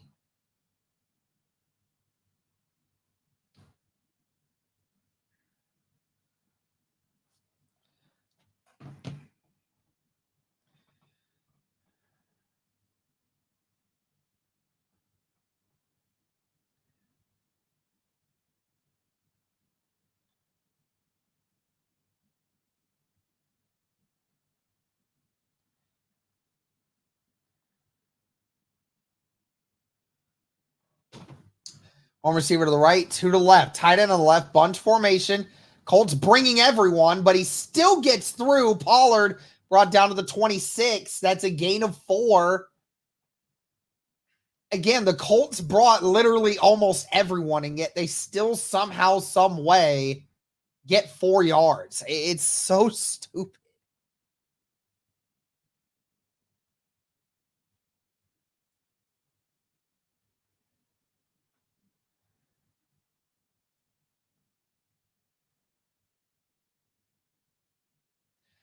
Third down and 3 to go. Ball at the 26. 2 receivers to the right, 2 to the left. Of course, my stream does that again. Unbelievable. And the pass is up, and it's almost intercepted. Julian Blackman had a chance at it, but couldn't corral it. Levis tried to go deep, but wasn't able to get it. Blackman had it in his hands, just couldn't corral it. I couldn't tell. Was that batted or was that just lost out of his hand? Nick Folk will come out to kick. 44-yard attempt here. And that kick is up and good. So the Titans will retake the lead.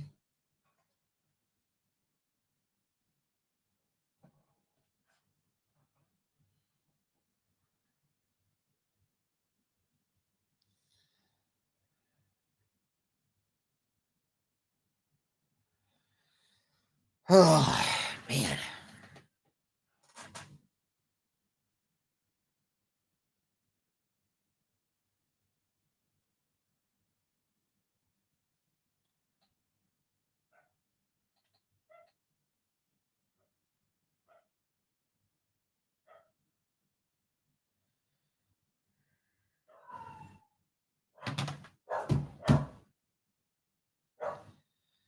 Dang dog. Just won't stop barking. Stop barking. Oh, it's the freaking dogs on the other side. Of course it is.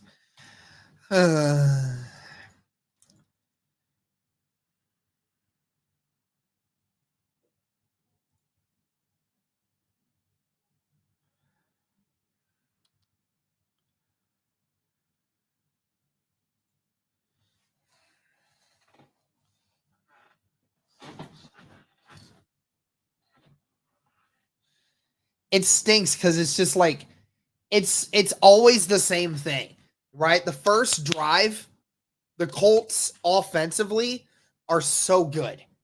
That first drive, they execute to perfection. And then after that, there's either a bad throw that results in a turnover, or we start throwing screens every other play and it doesn't work, and it stalls the offensive it stalls the offense. So, I mean, that's exactly what's happening, and then we put our team in a bad spot.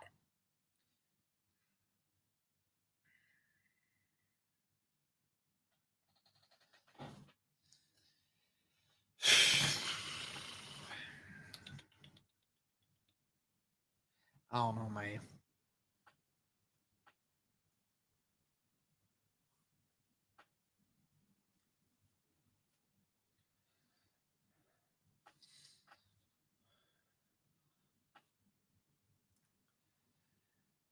Steichen's got to figure something out, man.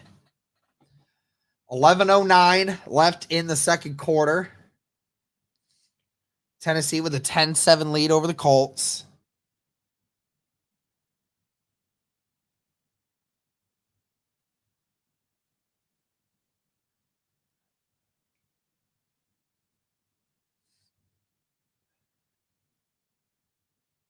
And this one's going to be returned by Goodson.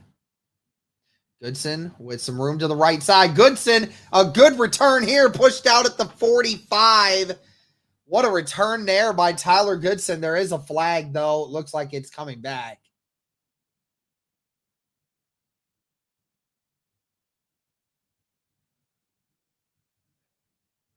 So hold. We'll see where it comes back to.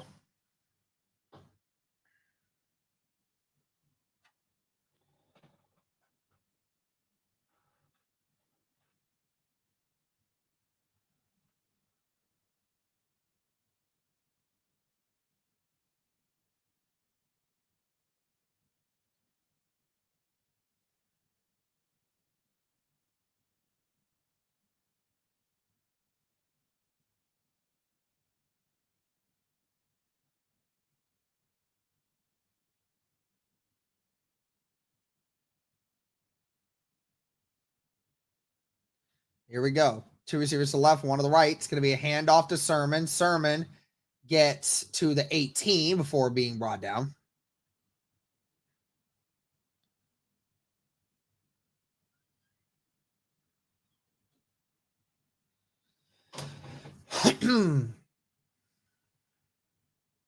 Colts have to get a drive going here, or else we're not going to see much better here. 2nd down and 7.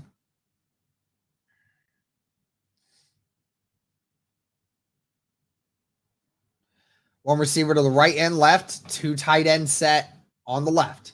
It's going to be a run here for Sermon. Sermon following. He's got nowhere to go. Brought down by Jeffrey Simmons at the line of scrimmage. Just nowhere to go on that one.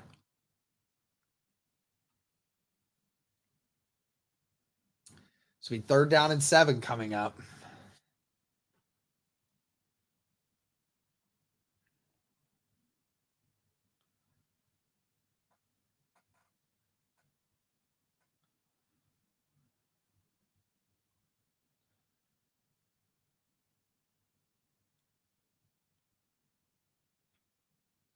Two receivers to the left, 2 to the right.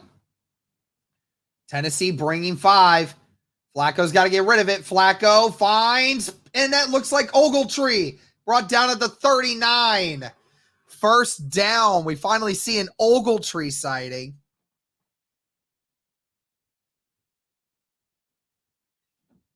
Finally get a chance to see that. And that was a low snap by Kelly, and Simmons was breathing down the neck of Flacco.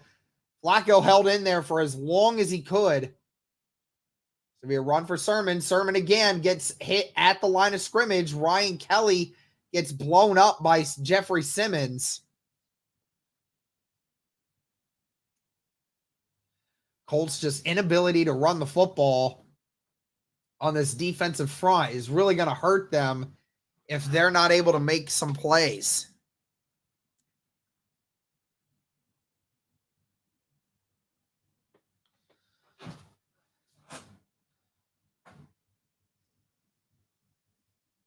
Two receivers to the right, 1 to the left. Tight end on the left. That's Granson. Flacco throws it quick, and it's incomplete. 50-50 ball between the cornerback number 29, Jarvis Brownlee Jr., and Alec Pierce. Goodson's going to step up to try to get the block the linebacker coming in, but Flacco never had a chance, really. There's good coverage there by Brownlee. Now it'll be 3rd down and 10 again for Joe Flacco in the offense. Tennessee showing blitz. You gotta hurry. Flacco just going to dump it to Adonai Mitchell, and it was, again, nowhere to go. Gets maybe a yard, and that's about it. Again, a screen where, again, the Titans brought it all, and Flacco tried to throw it quickly, but Flacco just threw a lob, and Adonai Mitchell never had a chance to really go anywhere.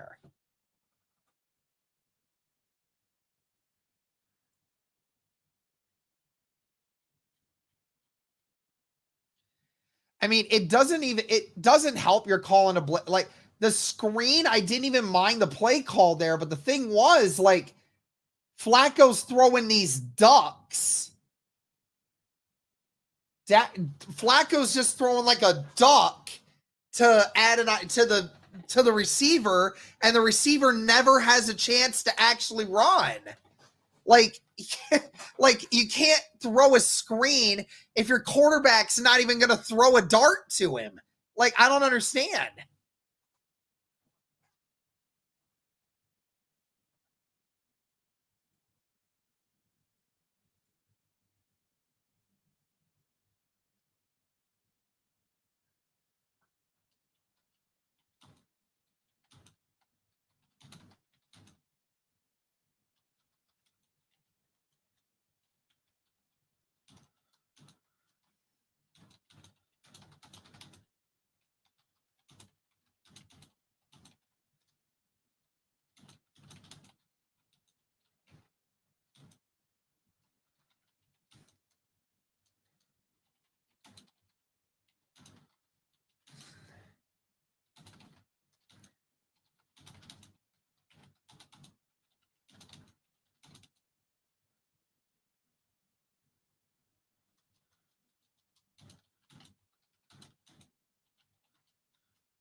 again, like Flacco's sailing all of these passes or all of these screen passes, and like I get it. Like they're bringing the house, and you got to throw the screen there. I get it, but like if you're going to do that, you can't sail it, and then Adonai Mitchell has to jump up to go and catch it, and then have to try to make a move outside of that.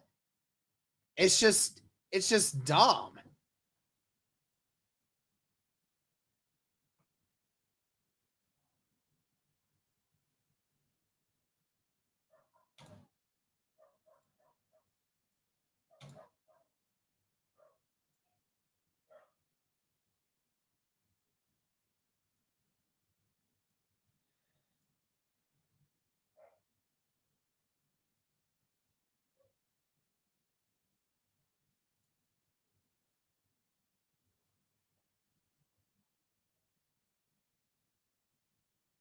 Well, the Colts defense will be back out once again.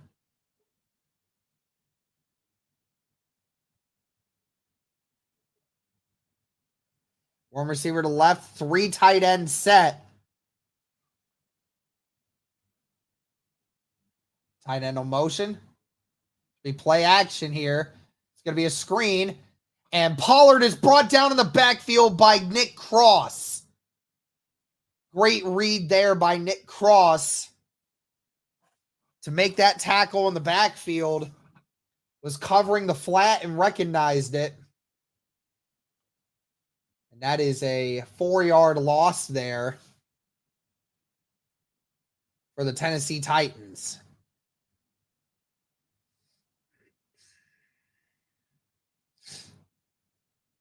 One receiver to the right and left, tight end on both sides.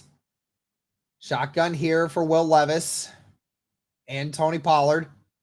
Ridley on motion. Colts bringing pressure, but Will Levis has time, and he finds Calvin Ritt. No, that's DeAndre Hopkins at the 39, and that's a first down.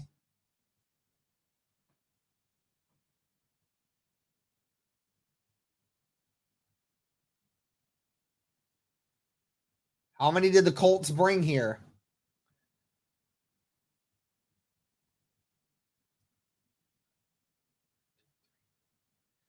Five, six. But Dio is lined up so far to the left. Like, it's, I don't know. 3 receivers to the right, 1 to the left. It's going to be a run here for Pollard. Pollard gets brought down at the 41 by Quiddy. There is a flag in the back of in the backfield. That's probably going to be a hold on Tennessee. And it is. That's on the left guard, Peter Skoronski.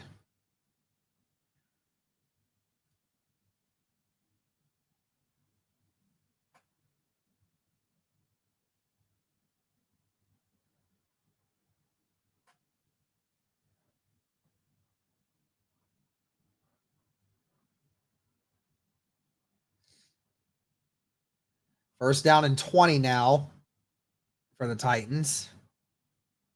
5:45 left in the second quarter. 2 receivers to the left, 1 to the right. Tight end on motioning to the left now. That should have been a delay game, but they didn't call it. Levis throwing over the head. Samuel Womack on the coverage. I believe that was intended for one of their tight ends.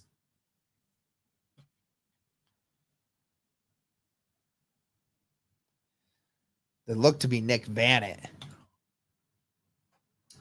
All right, second down and 20.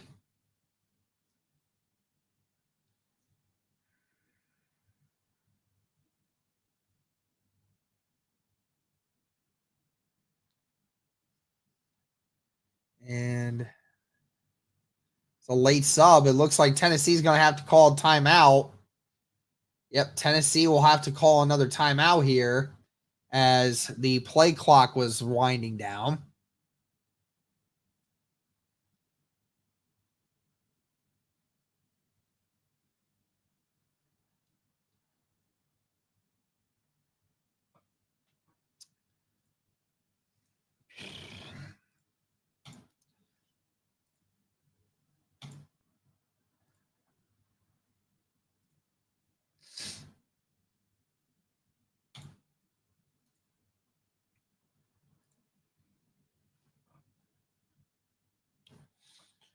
Shout out again to the 730 people or 40 people watching across YouTube and X right now. Be sure to like the stream, guys, if you haven't already. It helps the algorithm. Be sure to comment. Be sure to subscribe. Thank you. Second down and 20. Levis under pressure. Levis going to run it himself. Levis gets dragged down at the 35. He slides, actually. They're going to actually mark him at the 34 where he initiated the slide. And it'll be third down and 15 coming up. EJ Speed almost got caught there. He made contact with Levis, but didn't throw the shoulder or anything into him. It was really his hip that hit him.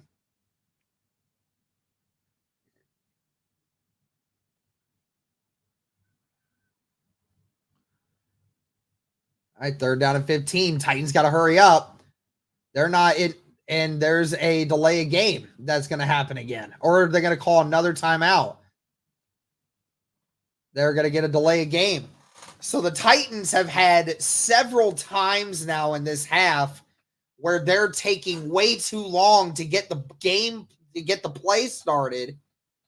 That's at least the third time in this first half where they've either had to waste a timeout or have had to take a delay of game because they're taking too long to get set up. Third and 20 now. 4 minutes and 30 seconds left in the second. Colts playing way back. Bringing four. Levis just gets rid of it. DeAndre Hopkins gets brought down at the 38. It's a gain of 10, but not enough for a first, and the Colts are going to take back over. Couple botched communications there with the Tennessee Titans. Stalls that drive.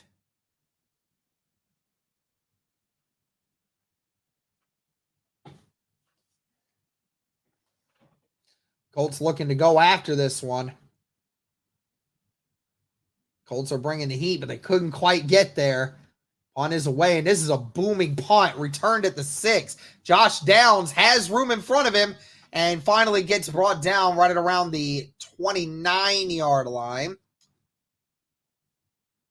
Good return there, a gain of 23 for Josh Downs. And the Colts offense will come back out. 3:39 left in the second quarter.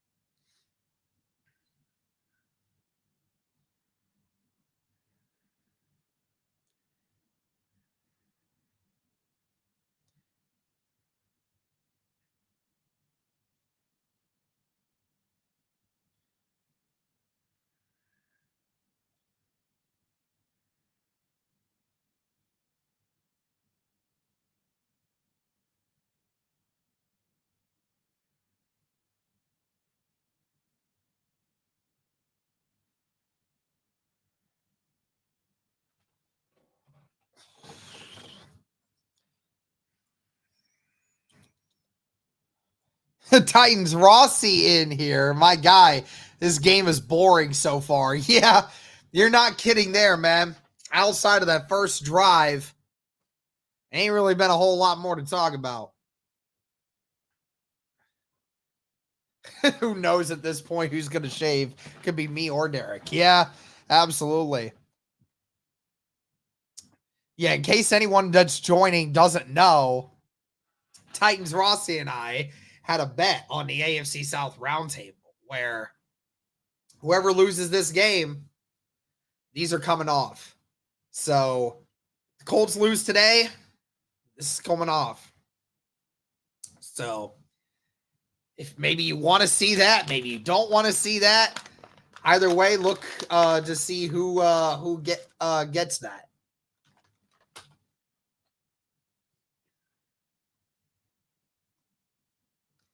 If it's a tie, you both do. Yeah, I know. We ain't gonna tie. Yeah, Titan Rossi, we're both doing it if it's a tie. because the chances of that happening are 0.5%.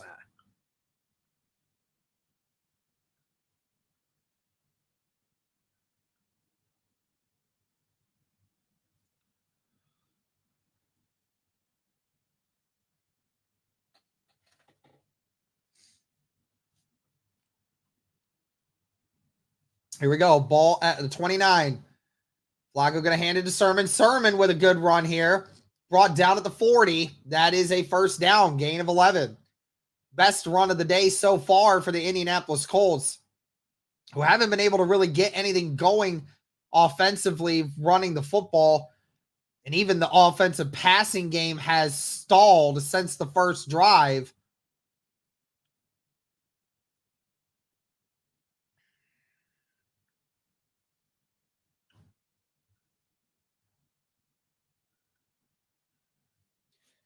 What was that? And Flacco pulls it down. Sermon gets brought down in the backfield. And I think Sermon might be down.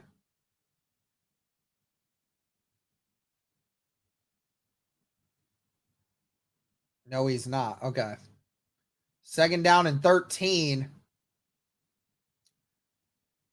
To be one last play here, most likely, before the end of until the 2-minute warning. 3 receivers to the right, 2 to the left. Flacco looking. Flacco fires middle of the field. It's batted up in the air, and it's intercepted again. It's intercepted once again, and he's brought down at the 39. There is a flag on the play. That was Kenneth Murray Jr. I don't know what the flag is. It was thrown in the middle of the play. Don't know if it's defensive pass interference or if it's something on the Colts. The Titans player is not looking too happy about it. And he did jump it. It was pass interference. Amani Hooker got there just a little too early. Wow. Yeah, Amani Hooker jumped the route a little too early, and Will Mallory couldn't find it. That was definitely defensive pass interference. So the Colts will get away with it.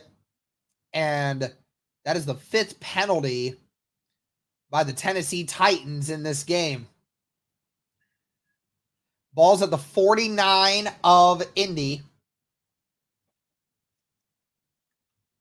2 receivers to the left, 1 to the right. Tight end on the right. And Shane Steichen is he's adamant that the clock should be running, I think. He was on the sideline running back and forth, asking the officials. I think he was trying to tell them that the clock should have been running. And the play was stopped.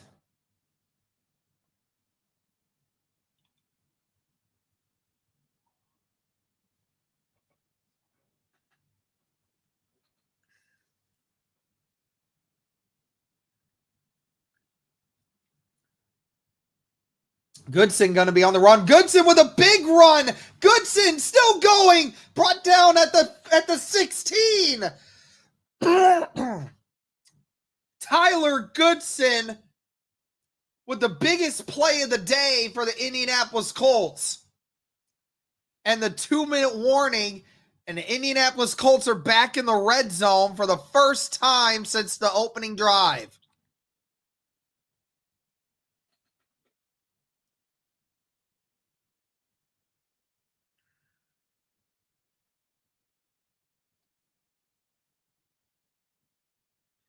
So back-to-back great runs by Sermon and Goodson on this drive. Just an injury update. Dio Adangbo is questionable to return with a hamstring injury.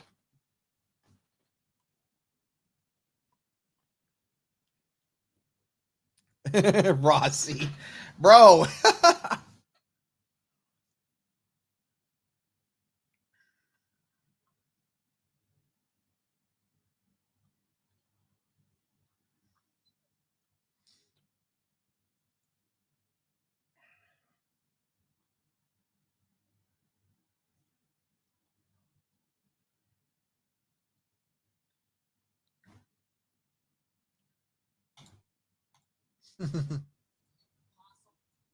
Somebody's saying, Paul's saying Rossi needs to stay in the stream because he's good luck. I'll be back later. All right. Later, Rossi.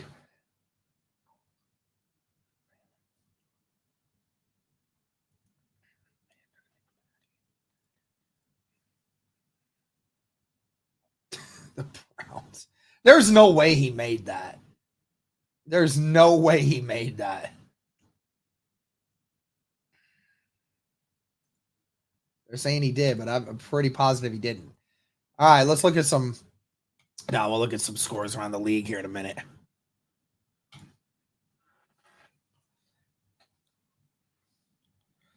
Jose, I don't believe Goodson was the reason why we screwed up last year. I think a bad throw by Minshew was the problem.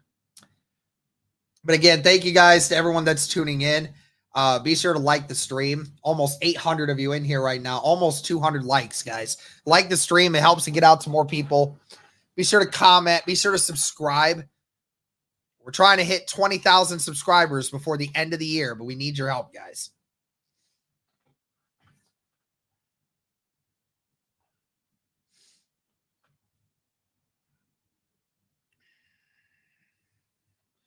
Going to be an RPO. Flacco. It's going to hit Moali Cox on a screen. Cox down to the 5. First down. There's a flag, though. They're probably going to get Indianapolis either on a hold or on a ineligible man downfield. They might do an ineligible man downfield. Personal foul, face mask on the offense. Never mind. Unbelievable. Ryan Kelly gets hit with it.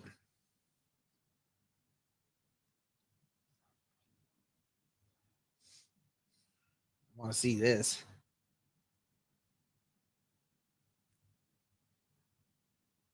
Yeah, he got a little bit of it at the end there. Just missed it.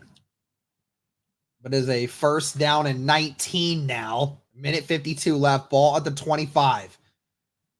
2 receivers to the left, 1 to the right. Tight end on the right. Downs will motion to the right now.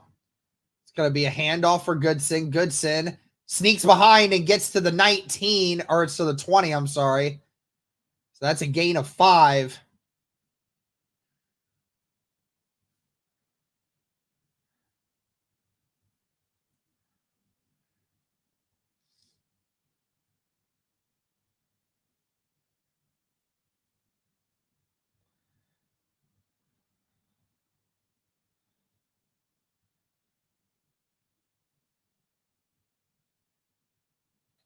Second down and 14. 1:15 left in the second quarter.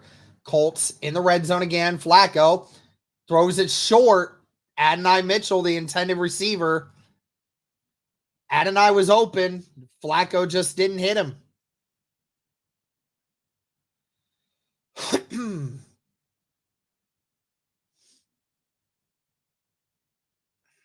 Just left it short. I mean, he definitely had a chance to catch that.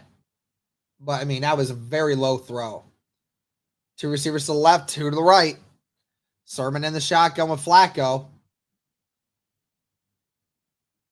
Got to hike it. Flacco throwing towards the end zone. It's intercepted. There's a flag that was thrown. Are they going to get pass interference on Tennessee here? Brownlee Jr. intercepted it into the end zone.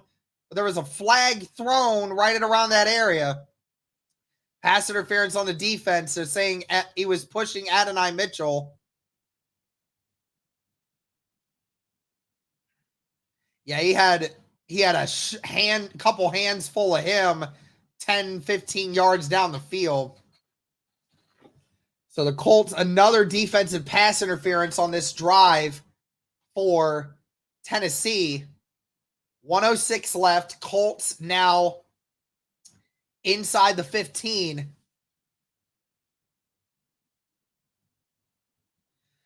15-yard line. 3 receivers to the right, 2 to the left. Flacco in the shotgun all by himself. Flacco throws, caught by Josh Downs down at the 8-yard line. First catch for Downs in a while. Downs was questionable for this game with a toe injury. 45 seconds. Colts not hurrying yet. They do have all 3 timeouts. And you are inside the 10, so you don't need to hurry too much, but you do need to get a play going here. You do have all the timeouts in the world, though. 2 receivers to the left, 2 to the right. Goodson, it's going to be a trick play, and Flacco throws it into the ground because the play was blown up.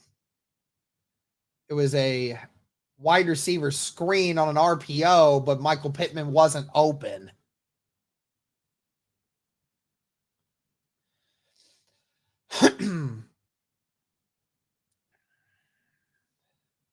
$800 people in here. Thank you guys so much for tuning in. 25 seconds. 3rd down and 3. 5 wide out set here. Flacco all by himself. Flacco just going to dump it, and Downs incomplete, was covered the whole way. Brownlee Jr. having himself a game, man. Downs was not open. And Pierce tried to do a pick, but it didn't work. It definitely could have been pass interference. He had a hand up at his neck, but they're not going to call it. So Matt Gay out to kick the field goal to try and tie it. Kick is up, and it is good. So the Colts tie it at 10 apiece. 19 seconds left in the second quarter.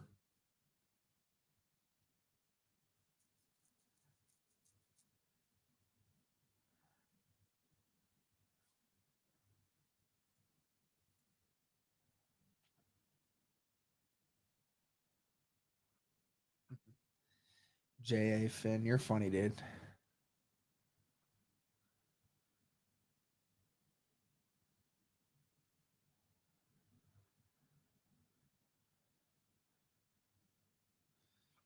I'm glad I'm not listening to the commentators then.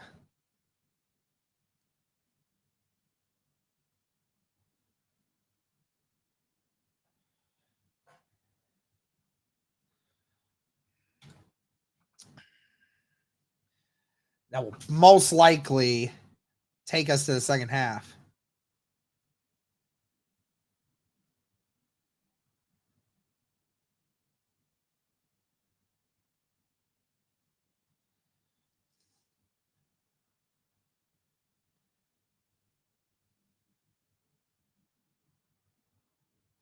That punt or that ball is kicked to the back of the end zone. It will be caught and knelt for a touchback. And Tennessee will most likely just go out here, kneel this, and send us into halftime. They only have 1 timeout, and there's 19 seconds. But we will see what happens.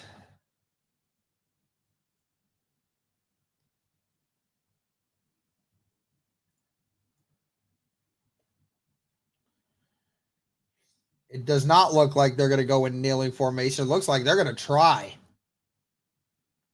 They're actually just going to run this with Spears. Latu on the tackle. Gain of 4.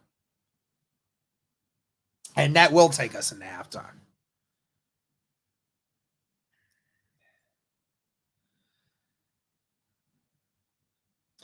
All right. Be back in a few minutes, guys. Don't go anywhere, and we'll have a halftime report for you. Stay tuned. This is the BTJ podcast. Don't go anywhere.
Hey guys, I'm back. Let's see here. There we go. All right. Let's get back into this.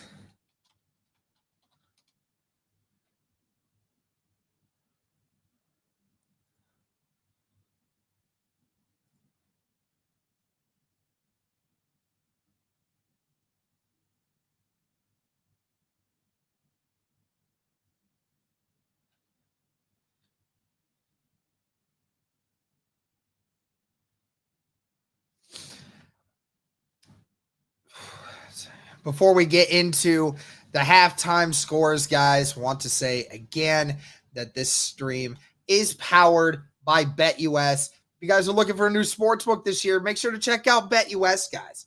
They have some great features. They have 24/7 chatting service whenever you need help with something. And they have some of the best in-game parlays and bets that you can make. I'm actually going to go over and look at this right now for you guys. The numbers have definitely gone down for the Indianapolis Colts in this game. Originally, they were 3.5 points underdogs, but now they're only 2.5, and the numbers are going down consistently right now. You guys might want to take advantage of it before things go crazy. So make sure you guys do that, but you can also check it out for other games as well. And it's not just football, guys. They have stuff on politics. They got basketball, hockey, baseball, any sport you guys could think of. They have such good opportunities here, guys. So be sure to check out BetUS. And again, guys, as well, they have a new promotion. Now I'm going to show you guys right now. 150% sign-up bonus up to $2,000 on your first deposit. And then when you do that and you use the promo code YouTube150, you get a 125% sign-up bonus on your next 2 deposits. All you have to do is use the YouTube code or promo code YouTube150. Check out BetUS today, guys. And also, guys, be sure to check us on the Roundtable Sports Network. You guys can catch me going live with some AFC South content creators.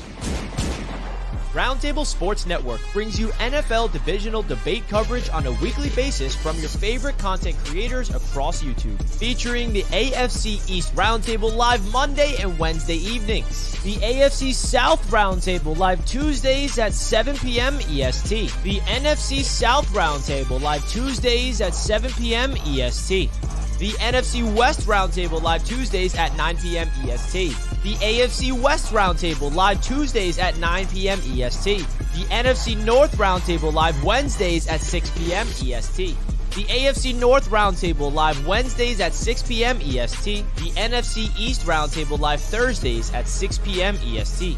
Roundtable Sports, real coverage from real fans.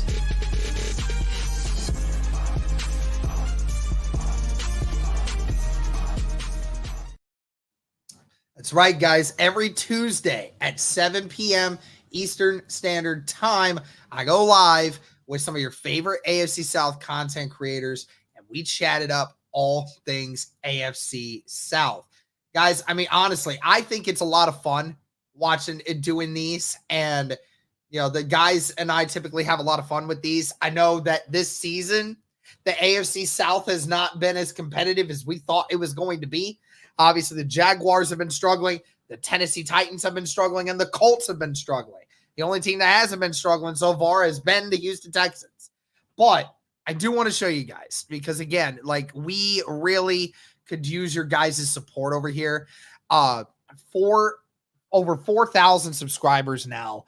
And, guys, when we look at the rest of these, we are currently sitting in third place when it comes to overall divisions in this. Okay. The AFC East Roundtable is basically the guys that helped get it all started, right? We got those guys all started. We want to make sure that we're getting all of these guys some numbers here, but we really want you guys to help us get this number. We want to beat the NFC North, and we want to catch the AFC East. But all we can do is have you guys help us by hitting subscribe on the AFC South Roundtable. So please check that out today if you guys haven't already. And Titan South's in here with the $2 super chat. Let's fucking go, Titans. We win 20-13. Hashtag Titan up. Sorry for cursing, everyone. But nah, hey, listen, I appreciate the $2 super chat, but you guys are going down, all right? You guys are going down. All right. Yes, I felt that coming a while ago. Ugh, okay. Here we go. Let's look at some games around the league right now real quick.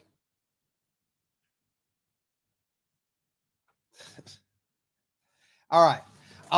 Here we go. So the Buccaneers, after taking a 17-0 lead over the Saints have now come all the way back 27-24 over the Buccaneers before the half has commenced. And guys, this is all within the first half.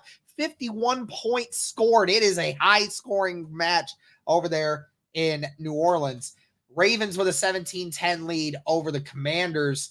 Packers with a 24-7 commanding lead over the Cardinals.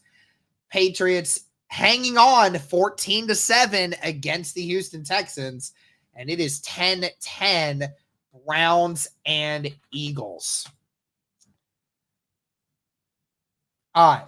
So looking at this first half here going. So what you've seen, Joe Flacco, 10 of 19, 94 yards, a touchdown and an interception. Again, guys, outside of that first drive, it has not been good for the Indianapolis Colts. I think he was 4 of 7 for 50 yards and a touchdown on that first drive. So half of his production came in that first drive. I know that Joe Flacco isn't fully to blame, but he certainly hasn't been electrifying, guys. He hasn't been doing what is necessary to keep this thing going. I mean, Joe Flacco hasn't been deadly accurate, and the play calling has been suspect at best. 11 rushing attempts in that first half. Again, if you take away the 33-yard run that Goodson had at the end of that first half, and you take away the 11-yard run for Sermon, then Sermon has 8 carries for 12 yards.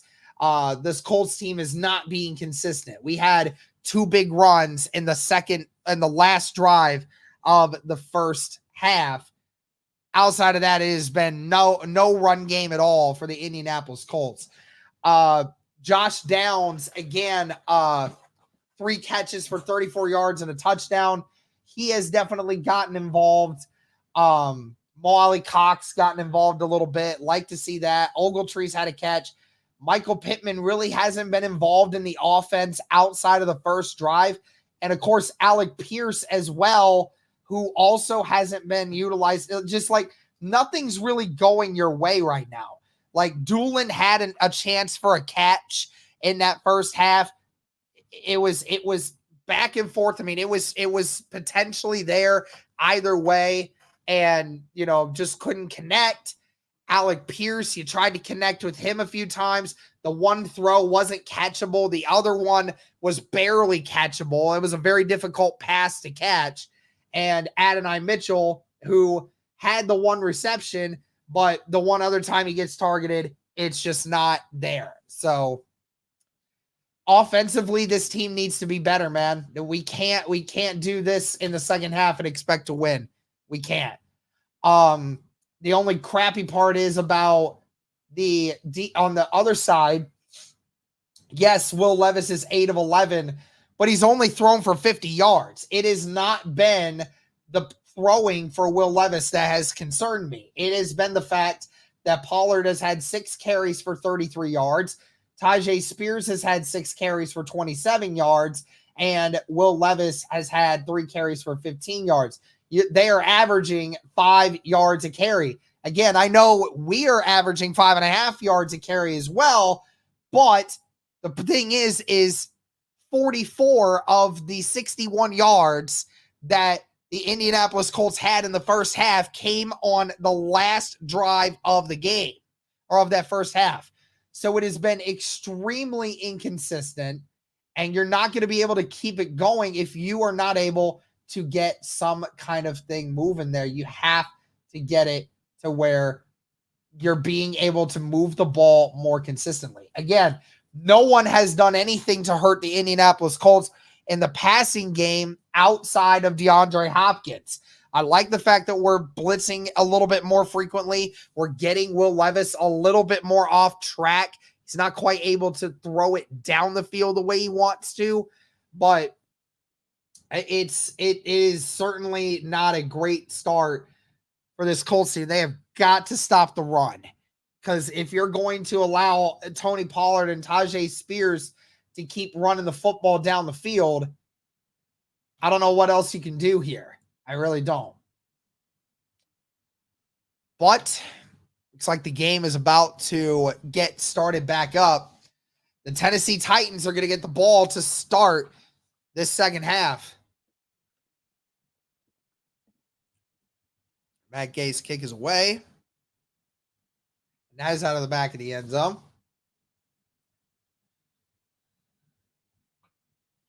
So far today, Jacksonville loses big time to Chicago in London.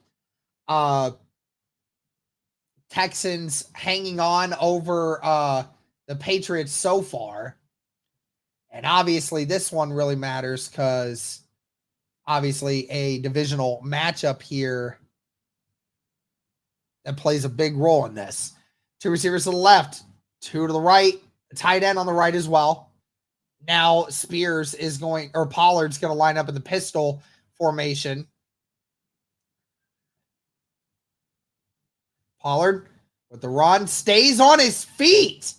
Somehow, some way, with 3 Colts on him, he still stays on his feet and gets an extra 3. That's a gain of 6.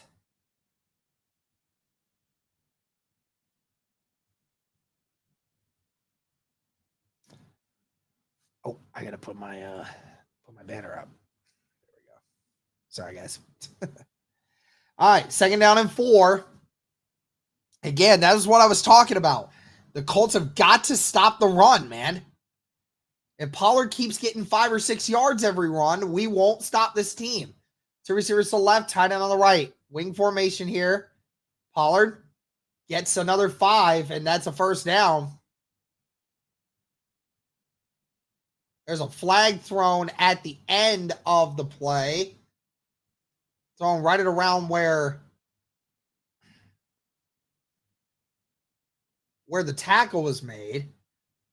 And they're going to say there's a holding on the defense. Again, defensive holding is literally the stupidest thing that has ever was created in the history of football.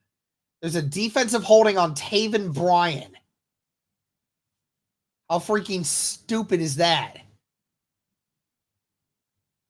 Are you kidding me? How do they even call that? What is that bull? Okay. Oh, and Zaire Franklin almost got Levis. What a block. Oh, and nice play by Carlisle. Almost intercepted it. Zaire Franklin timed the snap perfectly, but Spears came in and literally Pollard saved Will Levis with a beautiful block to the knees. Carlisle almost intercepts it.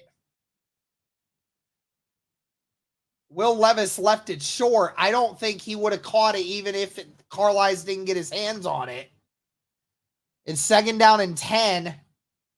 2 receivers to the left, 2 to the right. Ball's at the 46 of Tennessee.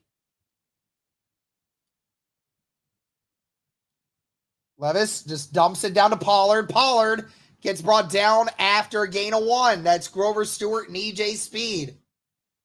3rd down and long coming up. Looks like Dio Dangbo is back in the game.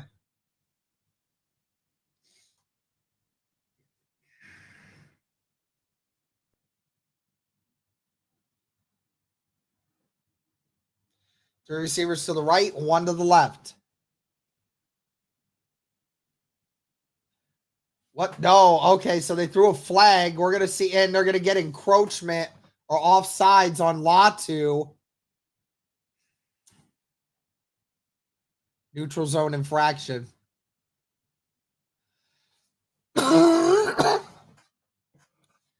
Latu tried to get a jump on it. I don't know if he actually ever crossed the ball, but he forced the offensive lineman to move by some movement on the defensive line, and that is a new rule now. 2 receivers to the right, 3 to the right, 1 to the left. 3rd down and 4.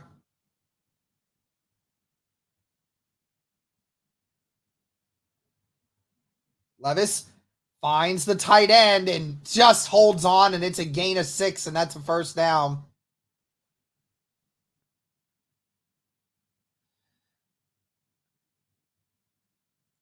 Chig with the catch. Titans in a hurry up. Just finds the soft spot. Pollard with the run, brought down at the 38. It's a gain of 6.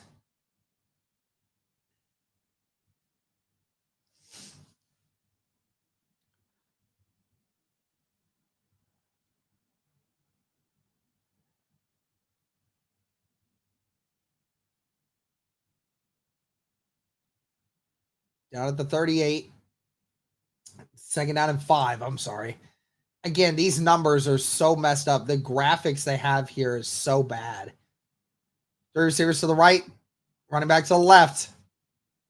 Somehow seeps through, gets to the 34.5 yard line.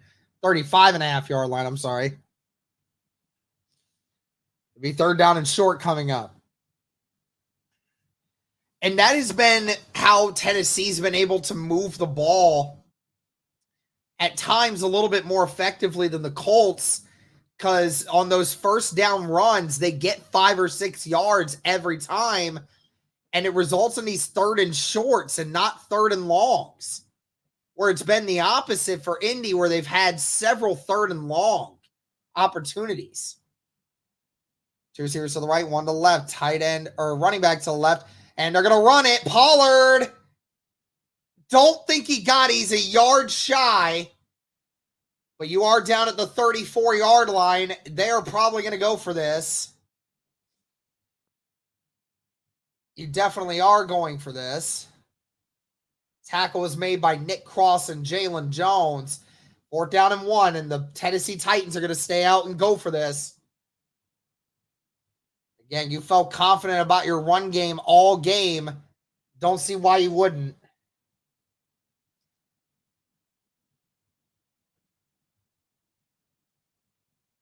Here we go. Ball to 34. And it's going to be play action. Will Levis looking, fires, and he's got him. It's Traylon Burks with the catch. Play action again, and Will Levis finds his guy. First catch of the day for Burks. Burks is just going to run a high drag, and Julian Blackman doesn't get over in time.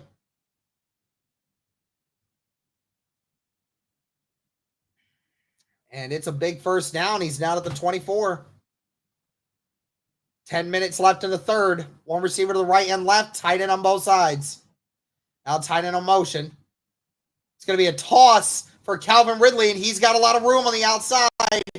Gets pushed out by Julian Blackman, but he gets 9.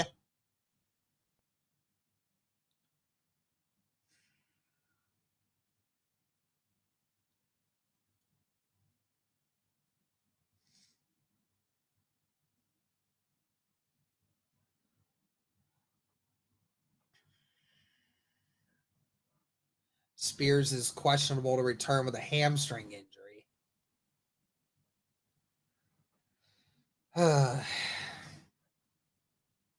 2 tight ends on the left, tight end on the right, receiver on the right.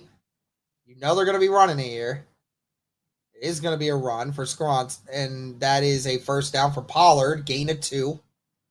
Brought down by Carlisle.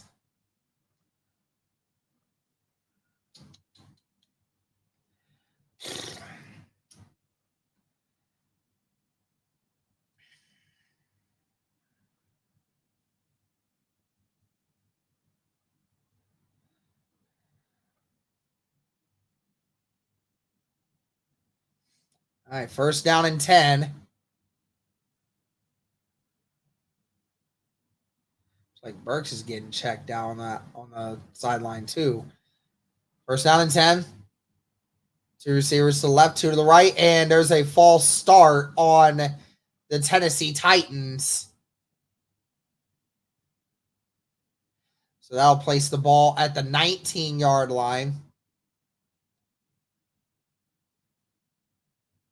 Leroy Watson, who has already been penalized earlier in this game.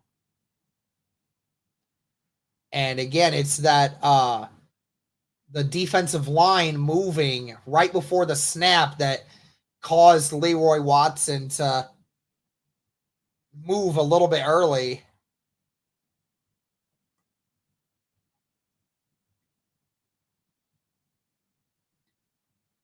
Now, the only thing is, can the Colts defense actually capitalize on this? Shout out to the 771 people watching, guys. Thank you so much. Be sure to like the stream. Be sure to comment. Be sure to subscribe. All that great stuff. Thank you so much for the support. One receiver on each side. Levis, under pressure, just dumps it to Pollard. Pollard gets about 4, and there's a flag thrown. There might be a hold. Yeah, there's a hold on Tennessee. I believe it was Kwity Paye that was coming off the edge on Leroy Watson, who is flagged now twice in a row. Because Kwity Paye was going to get a sack on Will Levis had it not been for this hold. Yeah, Kwity Paye would have had a free shot at Will Levis. And then there's a clear hold. So first down and 25. 8 minutes left in the third. That's the 8th penalty on Tennessee. 2 receivers to the left, 2 to the right, tight end on the left.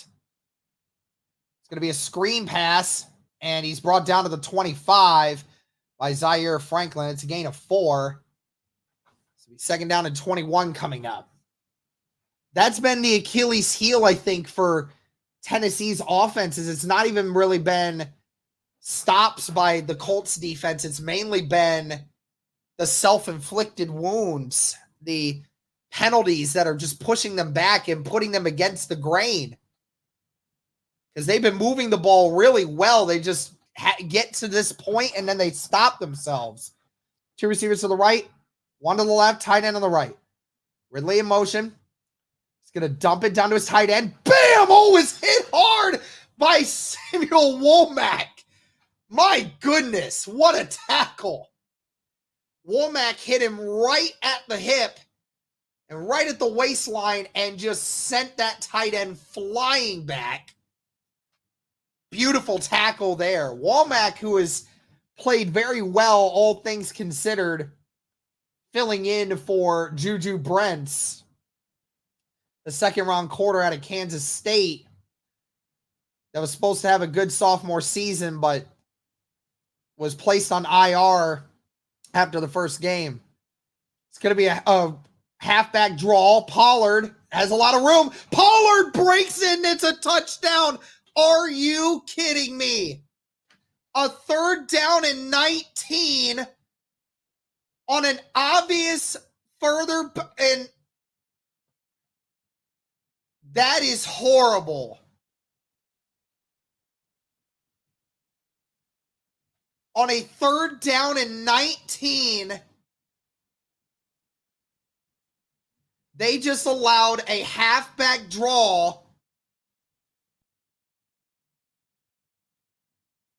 to go for a touchdown.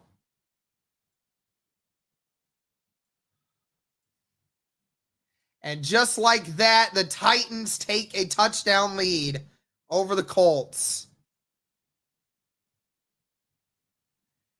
Unbelievable.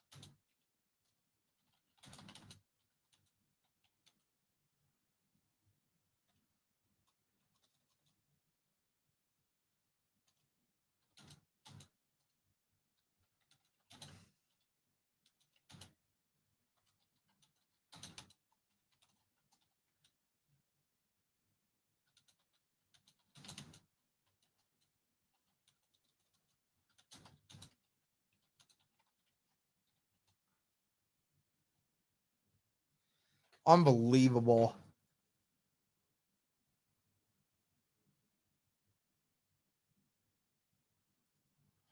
I mean, this is inexcusable. Inexcusable from the defensive coordinator standpoint and the player's standpoint. You know what? I don't even care if Zaire Franklin wants to call me out, bro. You can't do shit, bro. You are terrible.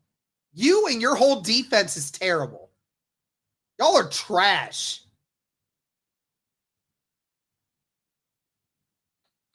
Y'all are trash, dude. You said it. The run defense is not about scheme. It's about effort. Well, obviously, you guys ain't giving good enough effort, apparently. Y'all trash.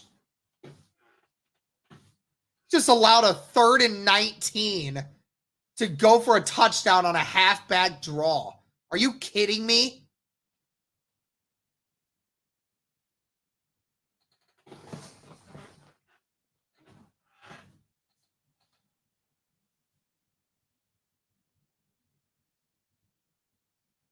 Unbelievable. And not to mention, that was an 8.5-minute drive. 8.5 minutes.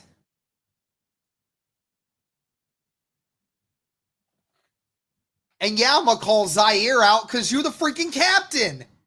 You're the freaking captain on that team, and your team is trash. Can't stop the run worth nothing, dude. You suck.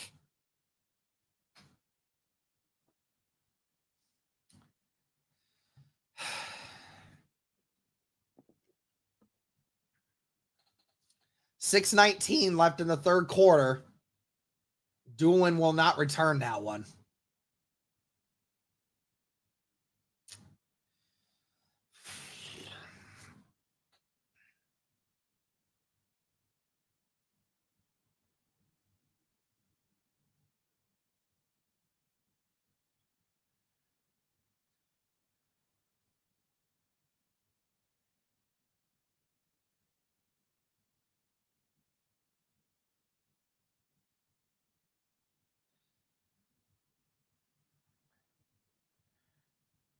Two receivers to the left, one to the right. Tight end on the right. Goodson in the shotgun with Flacco. Tennessee showing blitz. They're going to give it to Goodson. And Goodson gets maybe gets 2.5.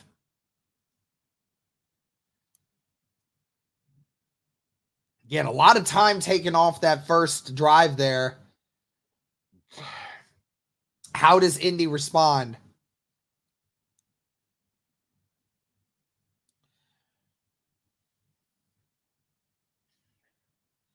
Three receivers to the left, one to the right.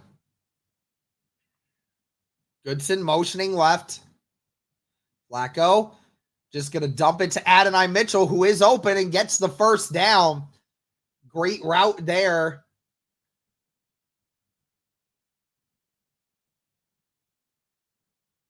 Just pretends he's going to run a little dig and then does a out route. Really great route there by Adonai Mitchell. Two receivers to the left, one to the right. Tight end on the right. It's going to be RPO. Flacco with time. Flacco's just going to dump it to Goodson, who gets basically nothing. Kenneth Murray on the tackle gets to the line of scrimmage.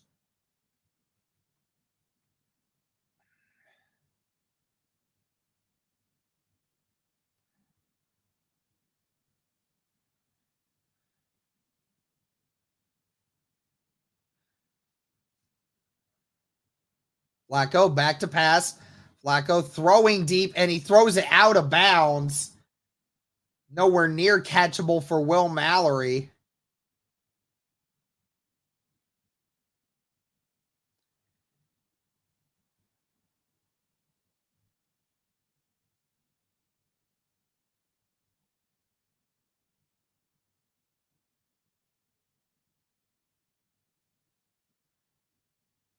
Third down and 10 coming up again. Third down and 10. This is the fourth one today. Flacco and incomplete. There is a flag thrown. Kenneth Murray It was intended for Josh Downs. Shane Steichen knew it, and Downs knew it. Again, I tell you, if Josh Downs is on a linebacker, it will never go right for you. And that is exactly what just happened again. Shout out to everybody watching the stream. I greatly appreciate it. Be sure to like the stream. Be sure to comment. Be sure to subscribe.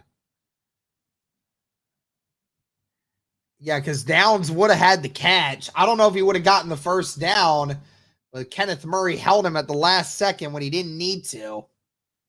Another penalty for Tennessee. 2 receivers to the left. Tight end on both sides. Be another pass. Flacco steps up in the pocket. Flacco just dumps it to Molly Cox, who gets brought down at the 46. There is a flag on the play.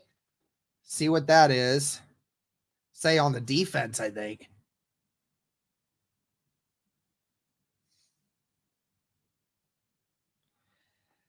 Guys, Cody wants me to start a personal foul, roughing the passer. All right, so that's on Kyron Johnson, the linebacker.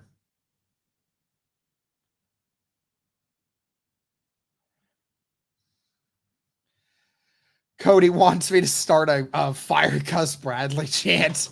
Hey, listen, if you guys want to get a hashtag fire Gus Bradley or hashtag fire Gus in the chat, please. I think we all can agree on that. 2 receivers to the right, 1 to the left. Tight end on the right. Ball's at the 31 of Tennessee. Flacco just dumps it to Cox, who gets to the 24. It's a gain of 7. 3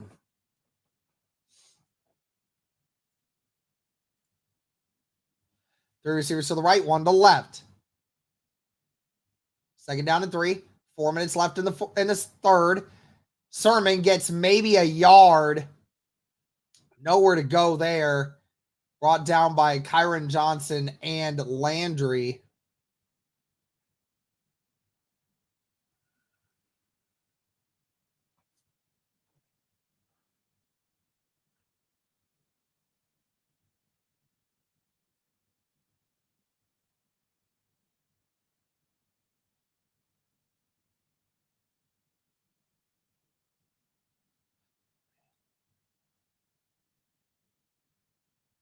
Two receivers to the right, 1 to the left. Pittman motions right. It's going to be play action. He's going to dump it, and Downs gets hit. There's a flag. There is no flag. Are they going to seriously not throw the flag? He tackled him before he even had a chance. But now the Colts are going to have to go for it. They're at the 24.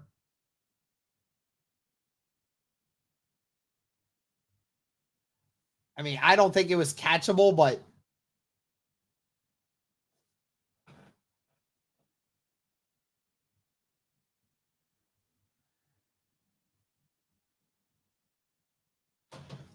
Two receivers to the right, 2 to the left. Goodson in the shotgun, picks up the blitz. Flacco gets it to Downs. Downs at the 19, and that's a first down. Quandre Diggs pushes him out. But Diggs, again, just open. Just finds a way to get open. Tell you, when he wants to, man, he is just so good. Just his ability to just get open is insane. That was even on the cornerback. He just gets open, man. 2 receivers to the right, 1 to the left. Tight end on the left. It's going to be a run here for Goodson. Goodson gets maybe 2 before being brought down.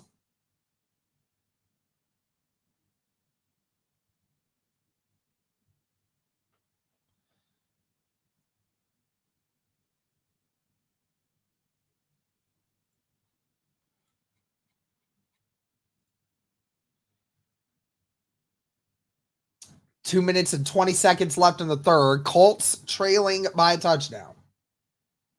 2 receivers to the left, 1 to the right. Or 2 running, Downs and Goodson in the backfield. Downs, Flacco, doesn't find anyone. Goodson breaks 1 tackle, brings it down to the 4. First down, Tyler Goodson. a guy that wasn't on the active roster to start the year has had to fill in for JT, and he has definitely done enough for that today. It's going to be a run here for Goodson. Goodson gets a yard before being brought down. See where they mark him. Second down and goal. Goodson will come off the field.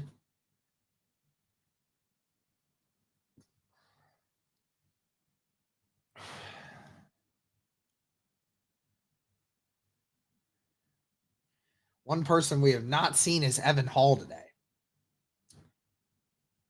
Colts going to run it with Sermon. Sermon gets maybe a yard. Brought down at the 2. Third down and goal at the 2-yard line. Jeffrey Simmons on the tackle.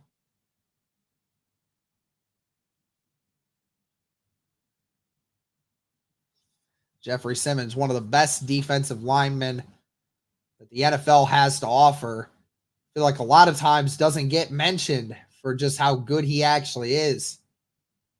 At his best, definitely one of the top 3 defensive tackles that you could possibly imagine. Colts all bunched up. Flacco in the shotgun with Sermon. And it's going to be another handoff, and he went nowhere. I don't know what that was, but the Colts couldn't get any push, and it was stopped. He lost a yard.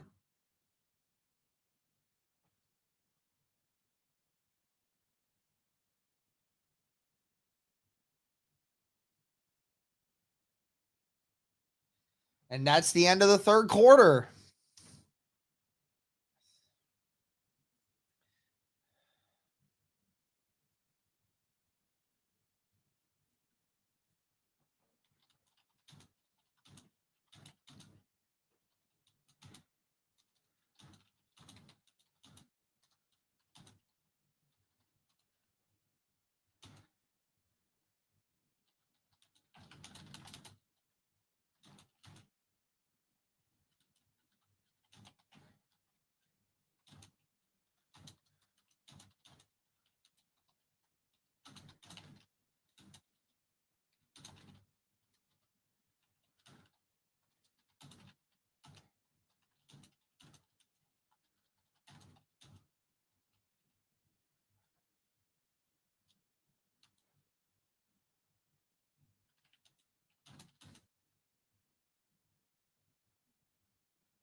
It's just so bad, man. I don't understand.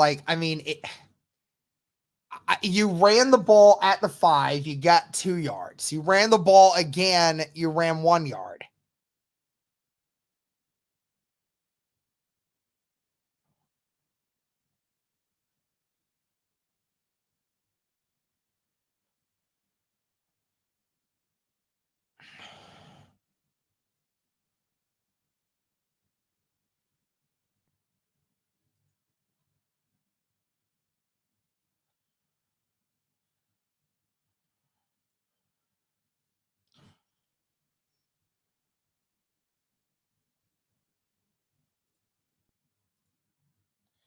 And here's the thing too, to go back on the defense for a second.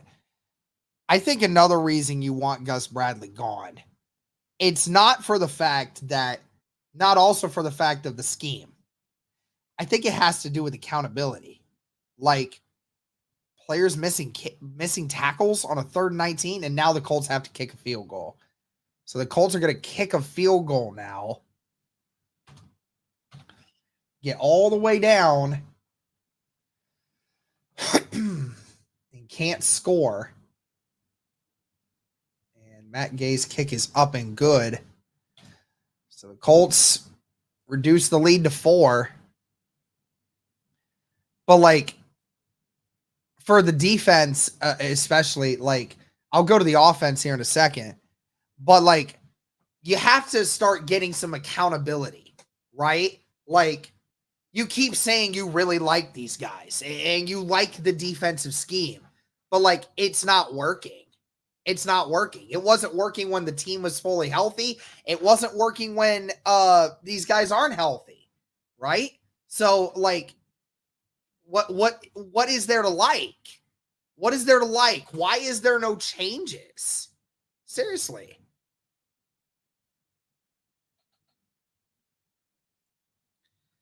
RJ, uplifting hours. Horrible call. Spread it out at least, then run it. I do agree. You need to spread it out, and you need to have some kind of, like, you don't even need to run it, but, like, you need to have an RPO chance to where you get somebody in the flat. But, like, you taking on that front of the Titans defense, it's just not a recipe for success. Everyone has to win their blocks, and I guarantee you, not everyone's winning their blocks on that front.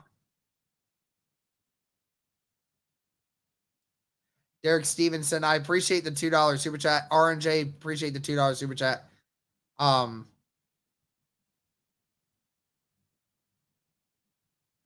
don't even know what that actually says. Like, I like Shane, but our something, I don't know. I don't know what that means. You didn't type it right. Yeah, for real.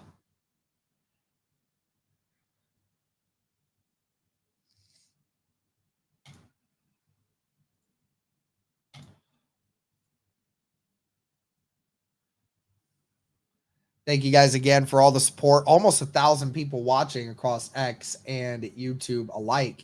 Appreciate it, guys.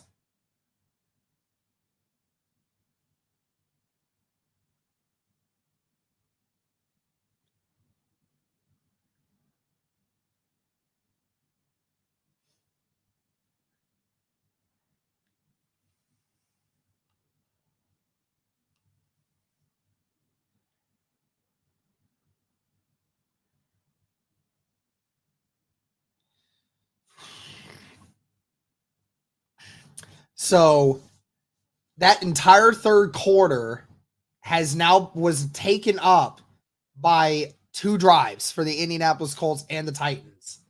The Titans had an 8.5-minute drive, and the Colts had a almost 7-minute drive. So it is now the fourth quarter. I didn't even change that yet.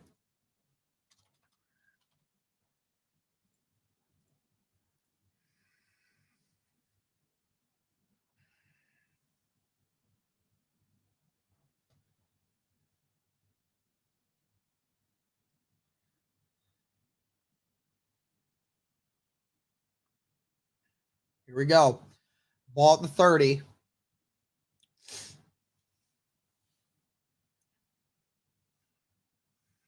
Two receivers to the left, 2 tight ends on the right.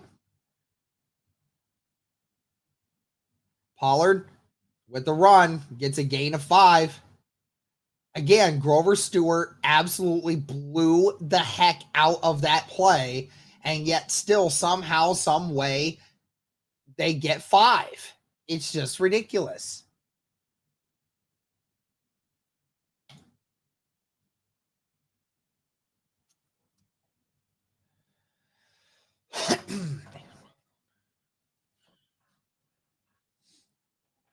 Two receivers to the left, 1 to the right. Tight end on the left, ball at the 35. Pistol formation. It's going to be a run here for Pollard.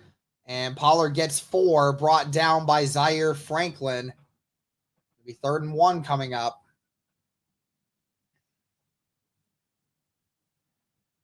14 minutes left in the fourth quarter. Tennessee still with the lead over Indianapolis.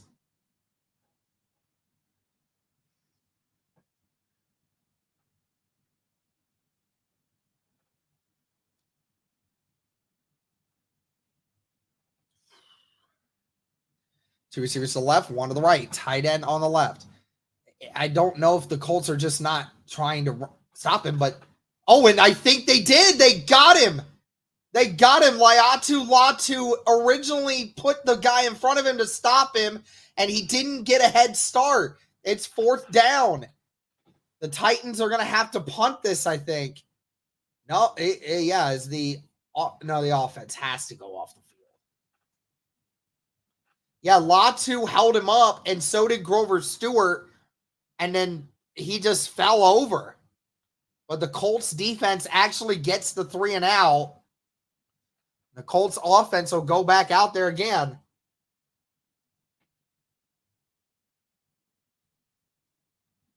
A line drive punt. What a punt. Downs is going to get it at the 11. He has room and just walks out of the 24. Gain of 13. Some good punt returns by Josh Downs today. 12:50. The Colts offense will go back out.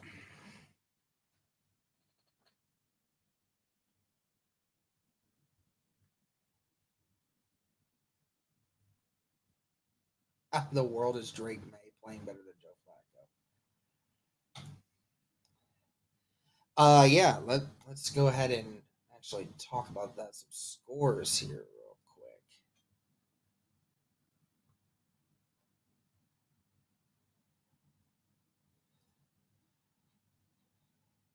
Oh, I like Shane, but out-coached multiple times, multiple games.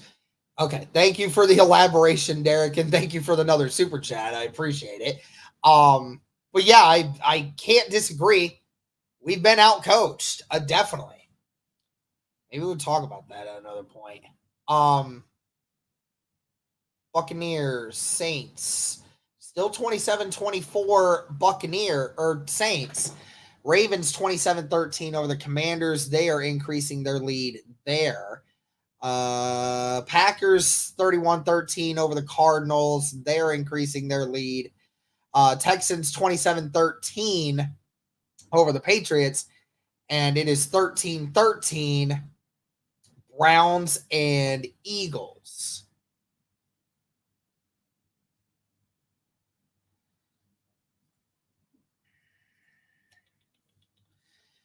Thank you guys again so much for tuning in. If you guys could please like the stream, it helps it get out to more people, especially here at the end of this game. We want to have some fun with this at the end. But I appreciate everybody. Please be sure to like the stream. Please be sure to comment. Be sure to subscribe. Thank you, guys.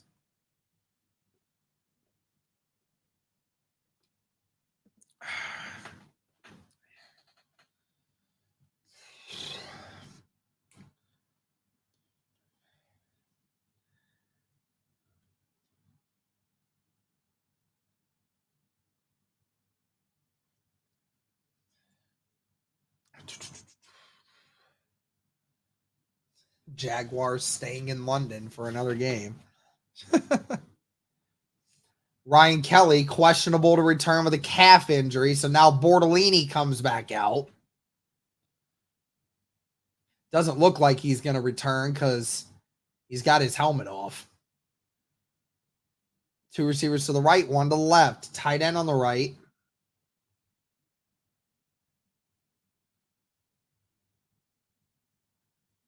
Goodson gets about 2 before being stuffed by Tavondre Sweat. Massive human being that he is. Is he like 350?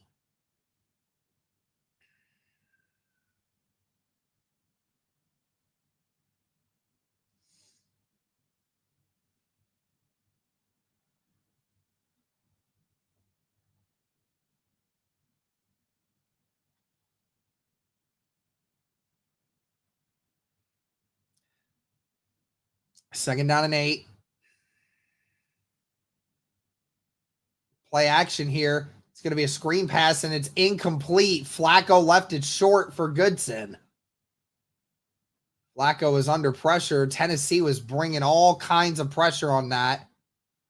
And Indianapolis is going to have to be in a 3rd and long once again.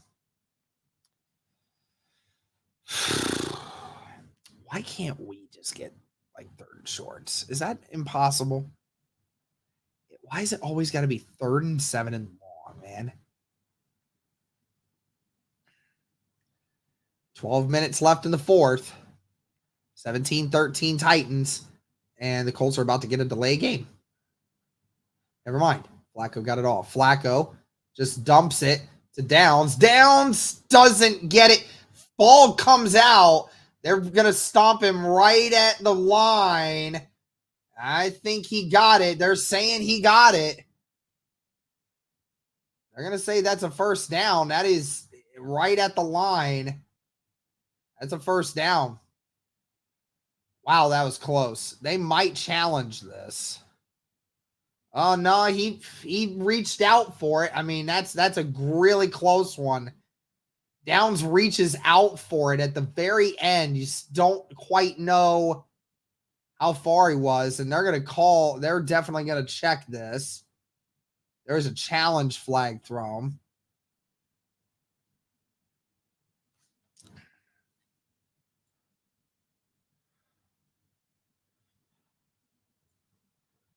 It is close.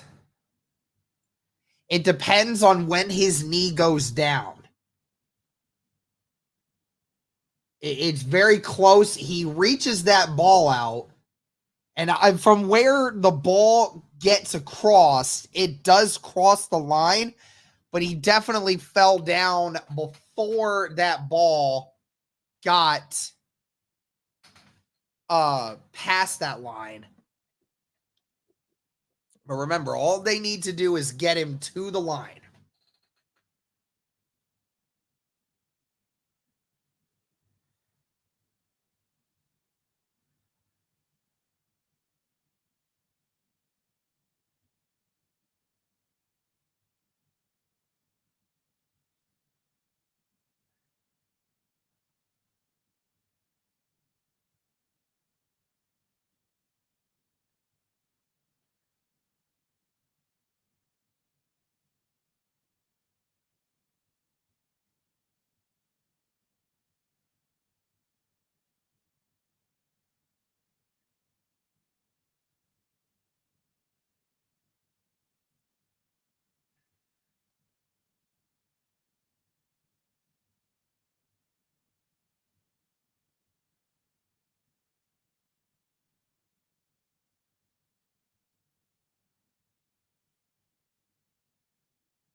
Sorry, guys. I'm just responding to a few of these.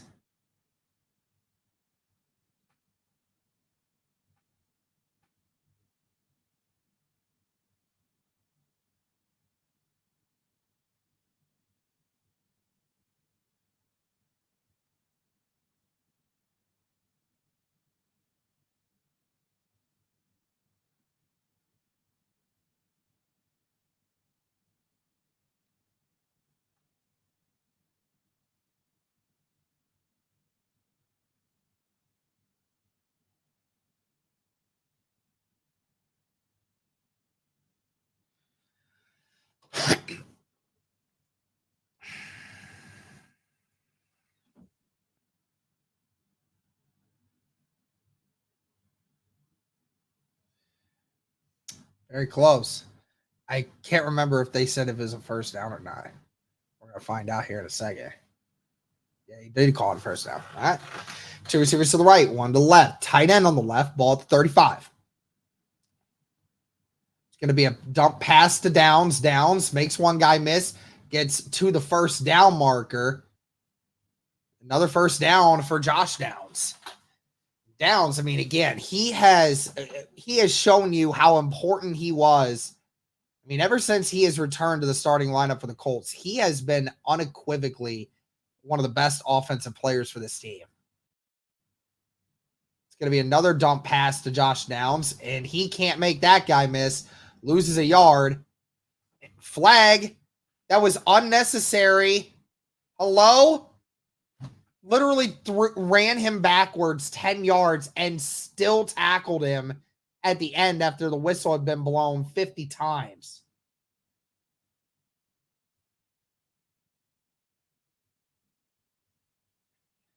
Second down and 12 now.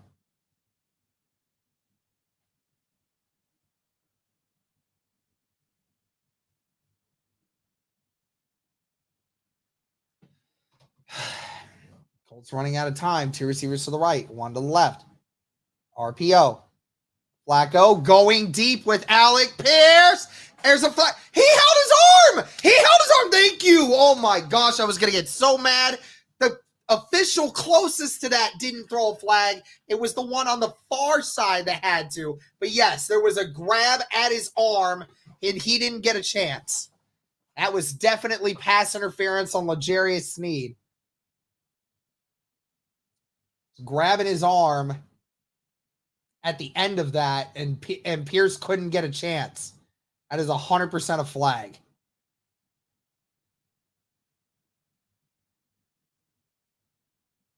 Maybe could have gotten it, maybe couldn't have, but it was close. That was definitely pass interference. That is the 11th flag on Tennessee. Two receivers to the right, one to the left. It's going to be a pass here. Flacco going deep for the end zone, and it's not even close to being catchable. He never even gave Adonai Mitchell a chance.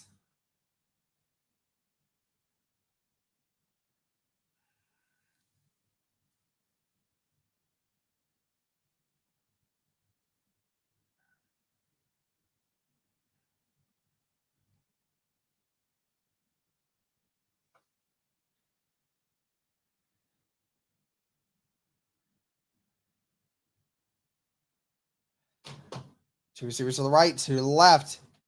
Flacco just going to dump it to Downs once again. Downs close to a first down. Might have been a half yard shy. Looks like he's probably going to be a half yard shy. It'll be third down and very short. Josh Downs got to be careful.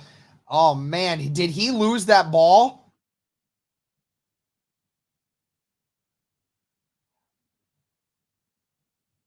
I think he did lose the ball. Oh, never mind. They might save that. Yeah, never mind. Third down and 1. And it's going to be a pass. Flacco to Ogletree, and he stays up and gets it. Down at the 10. Tackled by Amani Hooker. That's the second catch for Drew Ogletree, and he gets a first down.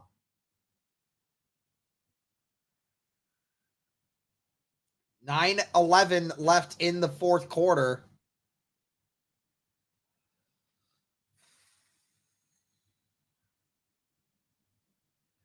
Thank you to everybody that's subscribing and to everyone that is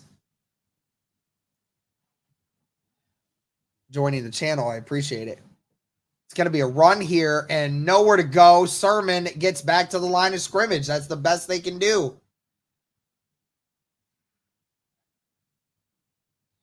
Again, you're down Ryan Kelly and Will Fries, and the Colts have just been unable to run the football.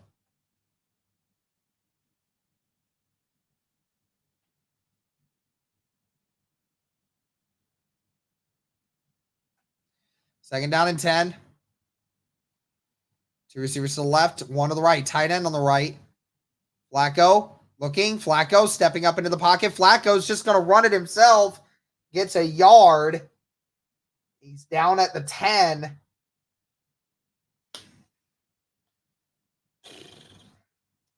Javondre Sweat a little slow to get up.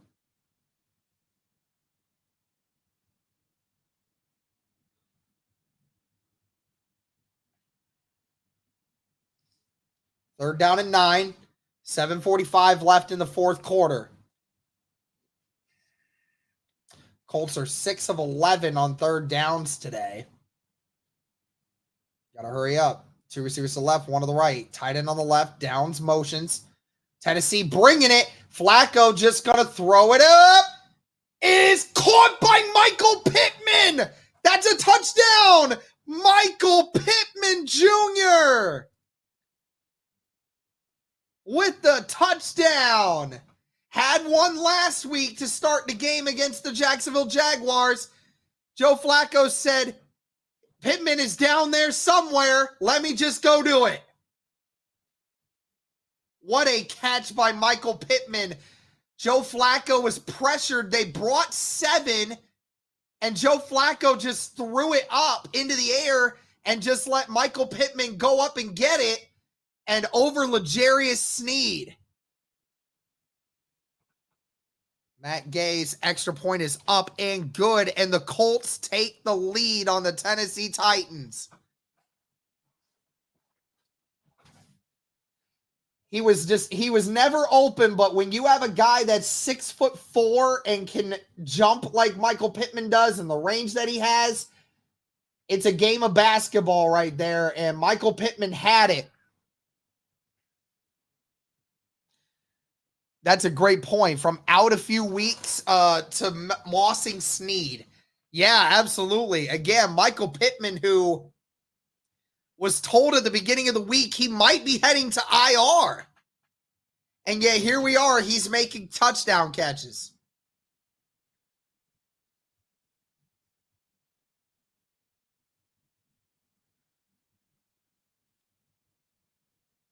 Only the second catch of the day for Michael Pittman.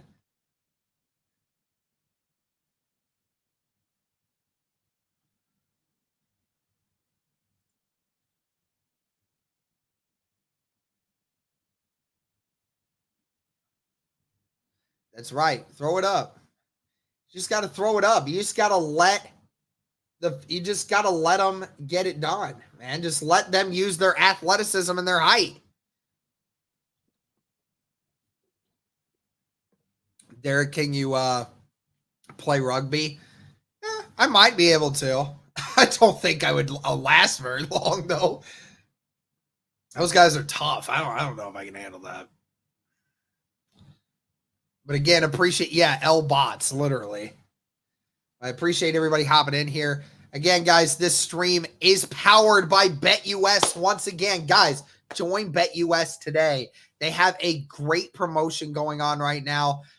It is a 150% sign-up bonus up to $2,000 on your first deposit, and then you get a 125% on your next two deposits up to $2,000.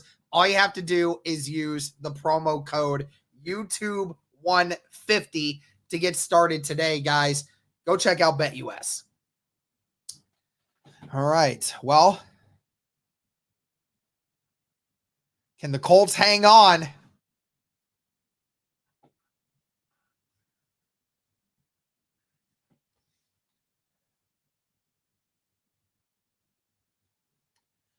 (20-17).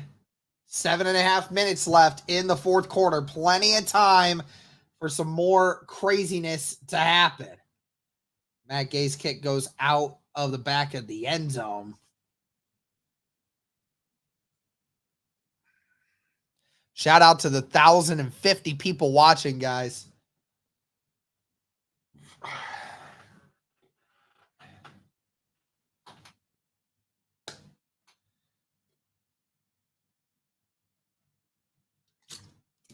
Here we go. First down and 10 for Tennessee. 11-play drive for Indy on that last drive. Two receivers to the right, two tight ends on the left. That'll be play action. Quiddy gets close, and it's incomplete. Tight coverage there on Calvin Ridley by Nick Cross. Again, Calvin Ridley, who's been a non-factor in this game, really. Will Levis just has not really looked his way much. And the few times that he has, just hasn't quite been able to get it to him. 4 targets on the day and no receptions. 2 receivers to the right, 1 to the left. Tight end on the right. It's going to be another pass. Levis finds his man. That's Calvin, and he lost the ball. Are they going to say it's incomplete? I think you're going to say it's incomplete. I don't think he made a move because the ball was stripped. He did have it, but lost it. He catches it, and then I don't quite think he had total control of it. Yeah, he lost it there, and Womack just knocked it out right at the very end there. So, yeah, it'll be an incomplete pass. 3rd down and 10. 7:15 left. Three receivers to the right, one to the left. Colts bringing pressure. Oh, and is there no flag? Levis throws it. It's incomplete. They're going to say no flags anywhere. And the Colts defense gets a stop. Brian Callahan can't believe it. What are they wanting a flag for? I'm not entirely sure. They might have thought there was some holding. Oh, yeah, Jalen Jones got away with one there. 100%. I mean, that might have been a throw behind him, but the officials did not call it. And it is a 3-and-out. You know what? I'll take that for all the BS ones earlier. Second straight 3-and-out for the Tennessee Titans. A booming punt caught at the 12 by Josh Downs. Downs gets to the 26. A gain of 14. Colts offense got to put a drive together.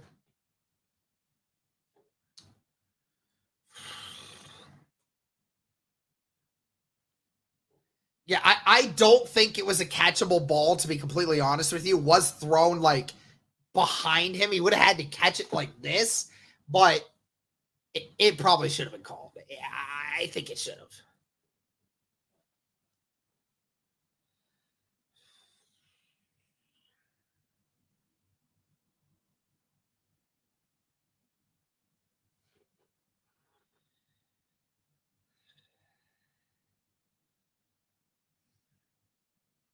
Man, oh man, oh man.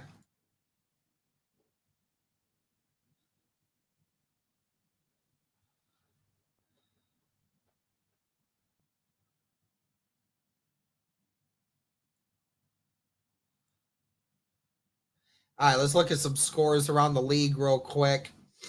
Buccaneers retake the lead over the Saints 31-27. Ravens 30-20 over the Commanders. Packers 31-13 over the Cardinals. And Texans pulling away from the Patriots 34-14. And the Eagles facing the Browns, beating them 20-13 at the moment.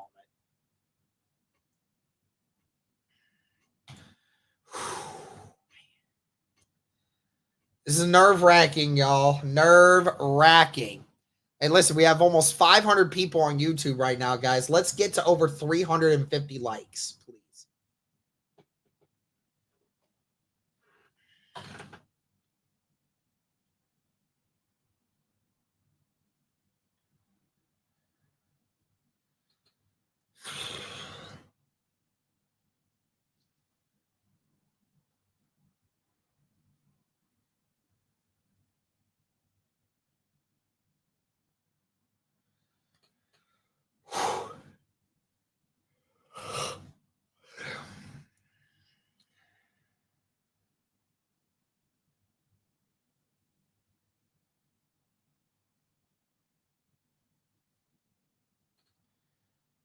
Here we go. Last three drives for the Indianapolis Colts have all resulted in scores. Can they do it again? Two receivers to the left, one to the right. Tight end on the right. No doubt they're running it, of course. Tyler Goodson gets about 4 before finally being brought down.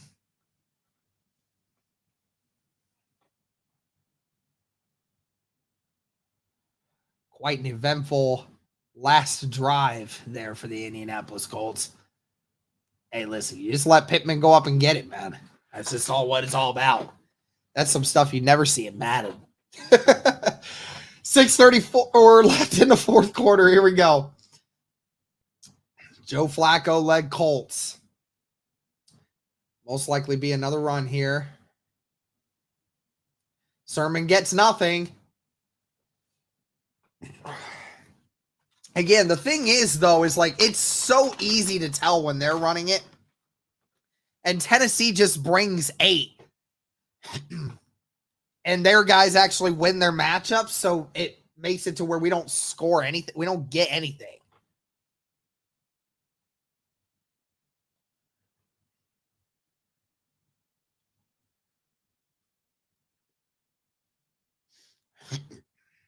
Here we go.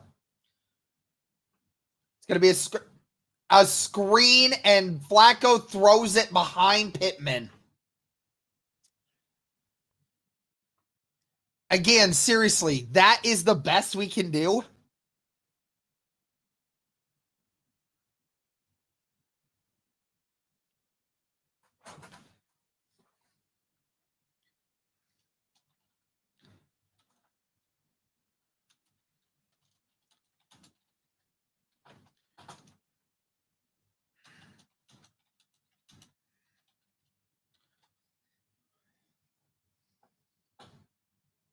And Sanchez gets it off. Decent punt caught at the 20. Nick Westbrook on the return there.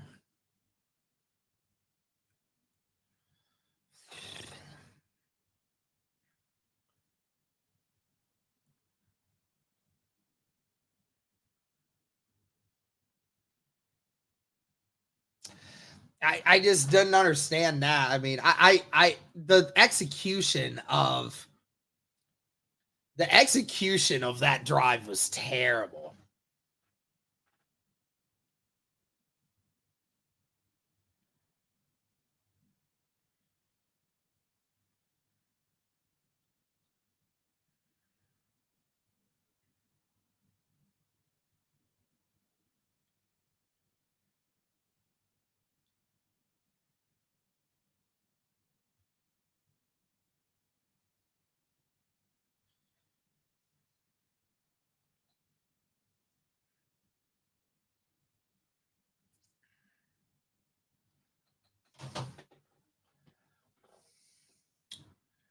Interesting.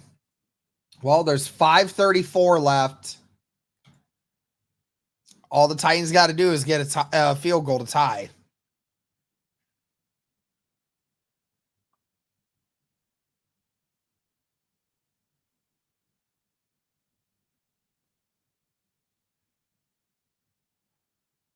For the beard, bro.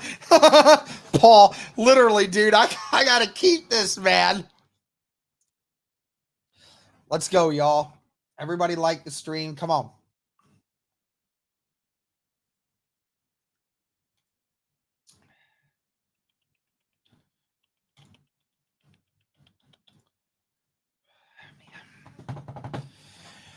Nerve-wracking, y'all. I just want this to be a win. All right. Ball is at the 30. Here's the thing. At least if you're going to give up a field goal, at least do it fast. Like, that's all I'm saying. Or, like, at least make sure you have a minute and a half left to go or something, right? A minute and a half, close to 2 minutes, please.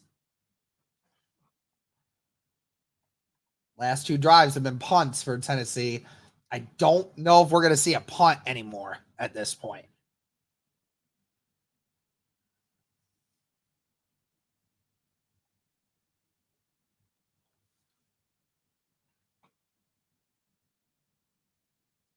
Going to be another run. Pollard gets a yard before being brought down by Grover Stewart and Taven Bryan. Finally.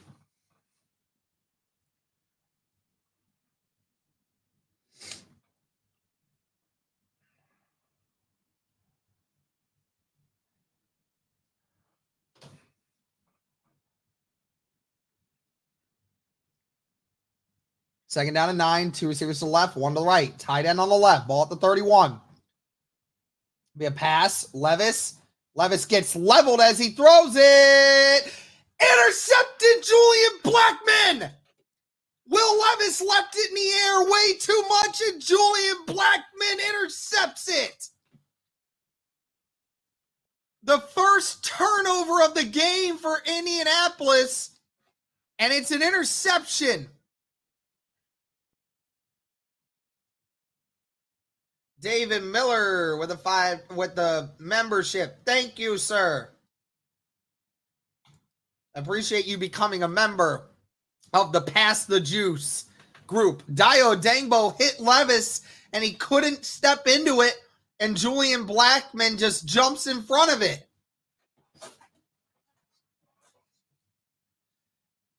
I can't remember where he stepped out. I think it was around the 25.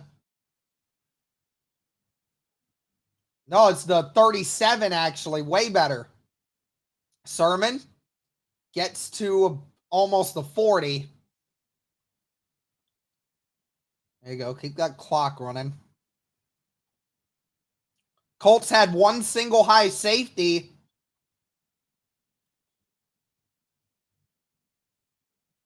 And then Blackmon just watches Will Levis's eyes and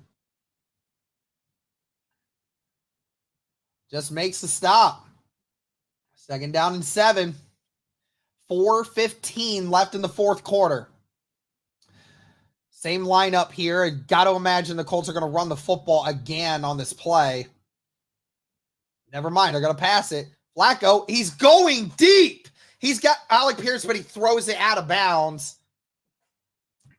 There have been several occasions today where Joe Flacco has just thrown the ball out of bounds. Like, he's throwing it deep, but he's just throwing it out of bounds. He's had a couple of times with that with Adonai Mitchell and Alec Pierce. And now the crappy part is the clock stops.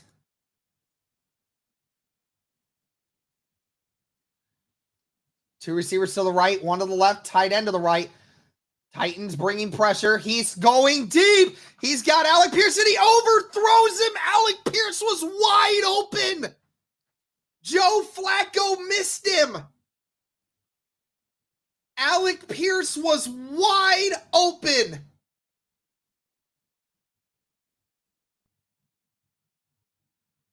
He put too much on it. He overthrew him by about 5 yards. That was a touchdown and a half if he would have converted that.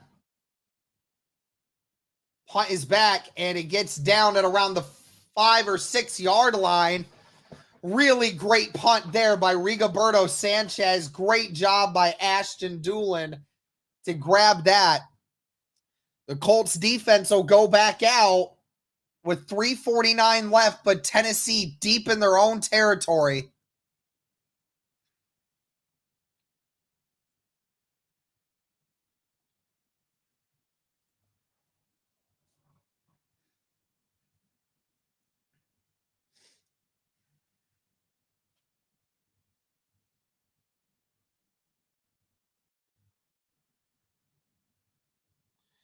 .349.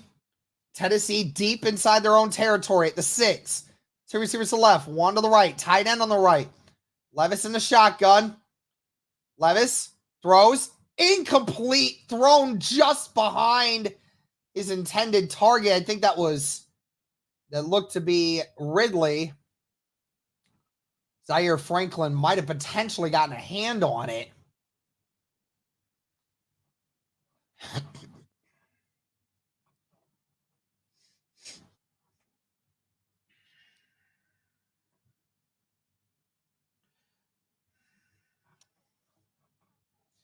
.345 left, 2nd down and 10. Two receivers to the left, 3 to the left, 1 to the right. Tight end or Tyler in motion now. It's going to be a run here for Pollard. Gets a gain of 7 before being brought down. You need this clock to keep running. Take your time, Tennessee, please. 3rd down and 3. Obviously, it's 4 down territory coming up for the for the Tennessee Titans. You just got to be prepared for it now, because there is no punting at this point. 3 receivers to the right, 1 to the left. Colts playing very far back off the wide receivers right now. Colts bringing 5. Levis, and it's caught by Tyler Boyd at the 22. Kenny Moore on the coverage. It is a 1st down.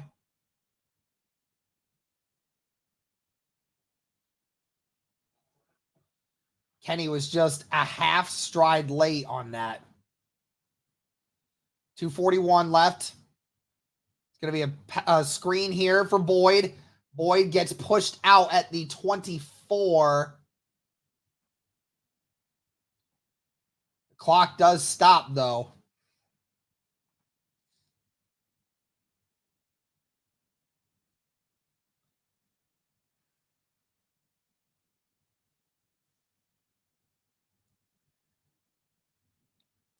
Two receivers to the left, one to the right. Tight end on the right. Levis in the shotgun again with Pollard.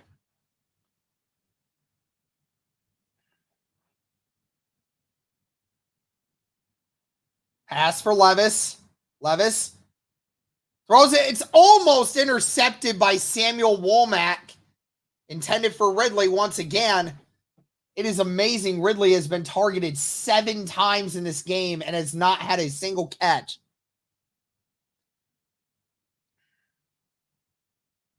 And it was right there in the hip pocket. He just dropped it.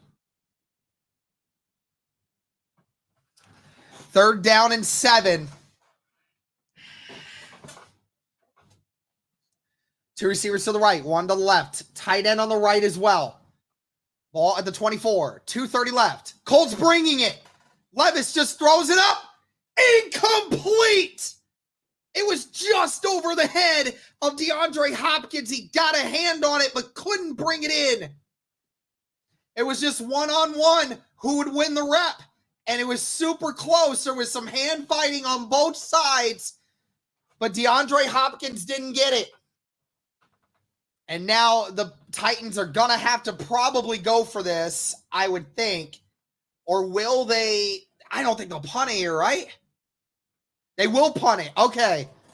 Yeah, I guess that's smart. I guess it should be, because if you do give it up here, then you're pretty much done, I would say. What a punt, but it is all the way into the back of the end zone. So the Colts will get the ball. 2:18 left in the 4th quarter. The Colts with a 3-point lead. Now, if you are the Indianapolis Colts, if you get a first down, you win.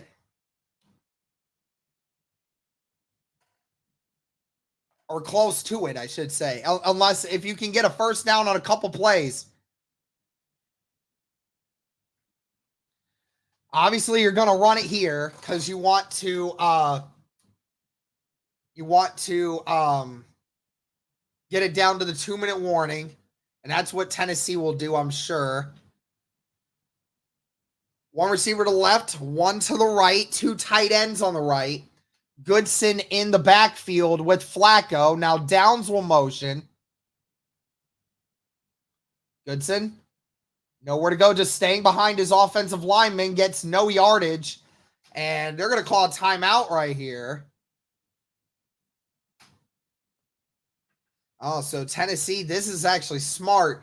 So Tennessee wants to use up their timeouts first and then use that 2-minute warning as their 3rd timeout if the Colts can't get the first down. The good thing is, though, if you're on a 3rd and long, you can throw it here on that 3rd and long, because regardless of whether or not you run it or not, there's going to be a 2-minute warning timeout.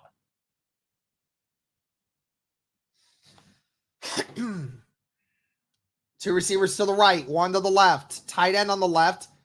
Goodson in the pistol. Downs will motion. And they're going to throw it here. Flacco. Is it caught by Pittman? It is. Pittman held on at the 38. 2-minute warning, and the Colts get the first down. It's Michael Pittman Jr. A ballsy throw, a ballsy catch, a ballsy play call. Michael Pittman, you stud.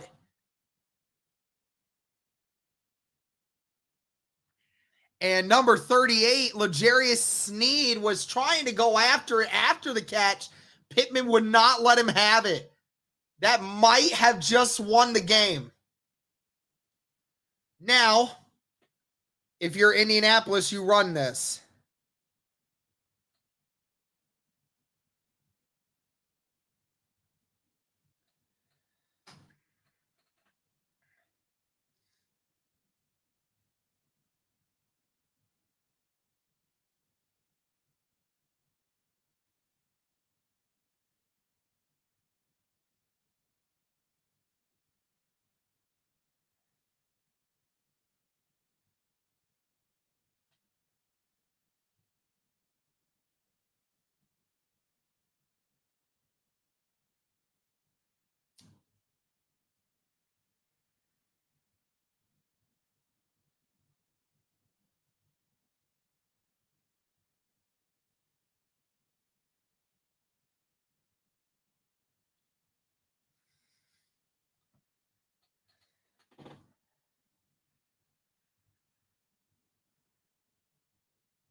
Oh, man.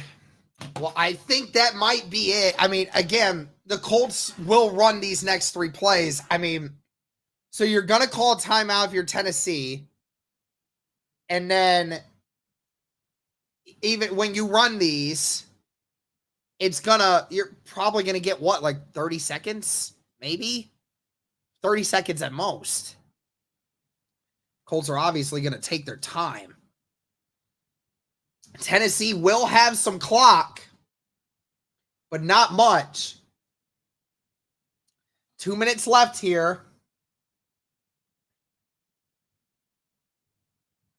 All right. Gain of 3 there by Sermon. So that will be their last timeout for Tennessee. 1:54. So gain of 3.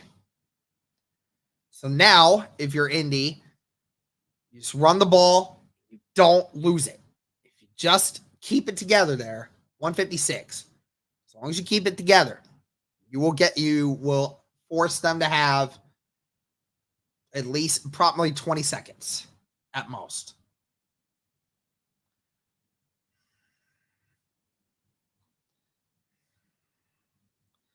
David Miller, again, for becoming a YouTube member of Pass the Juice.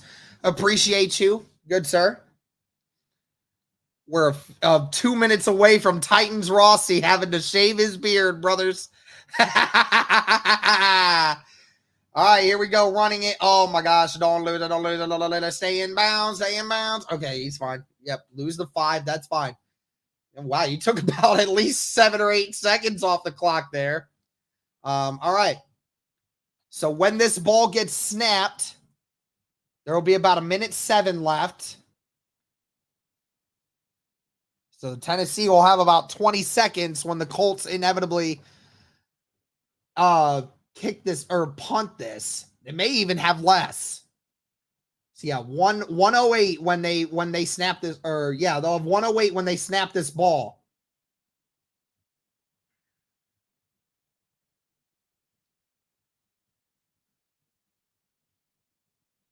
Oh, they're gonna call timeout. Okay, that's fine. Timeout, Indy. Okay, that's smart. Yeah, use the timeouts. Yeah, that's actually a very smart idea. Use that timeout at 1 second, and then don't allow there to be a timing of the snap. That's a very smart idea by Shane there. And again, 1,200 people watching across YouTube and X. Thank you guys so much. It has been inconsistencies on both sides one side running the ball a lot better than the other, and the other side passing the ball a little bit better than the other.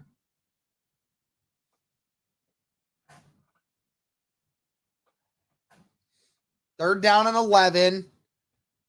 3 receivers to the right, 1 tight end on the left. And Sermon's going to run this. Sermon gets to the 40 or being brought down. So again, the Colts will probably call a timeout. There will be about 22 seconds when they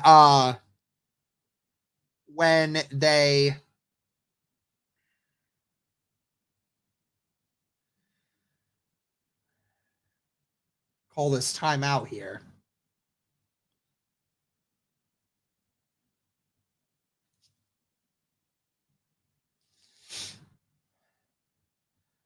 Again, Tennessee, no timeouts.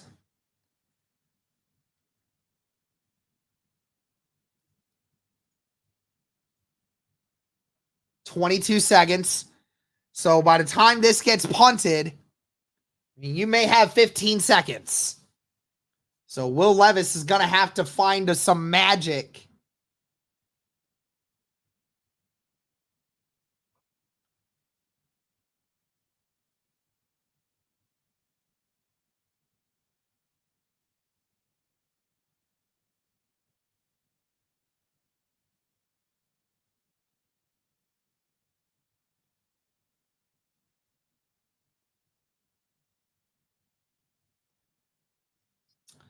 All right, punt is about to go underway. Tennessee's coming after this.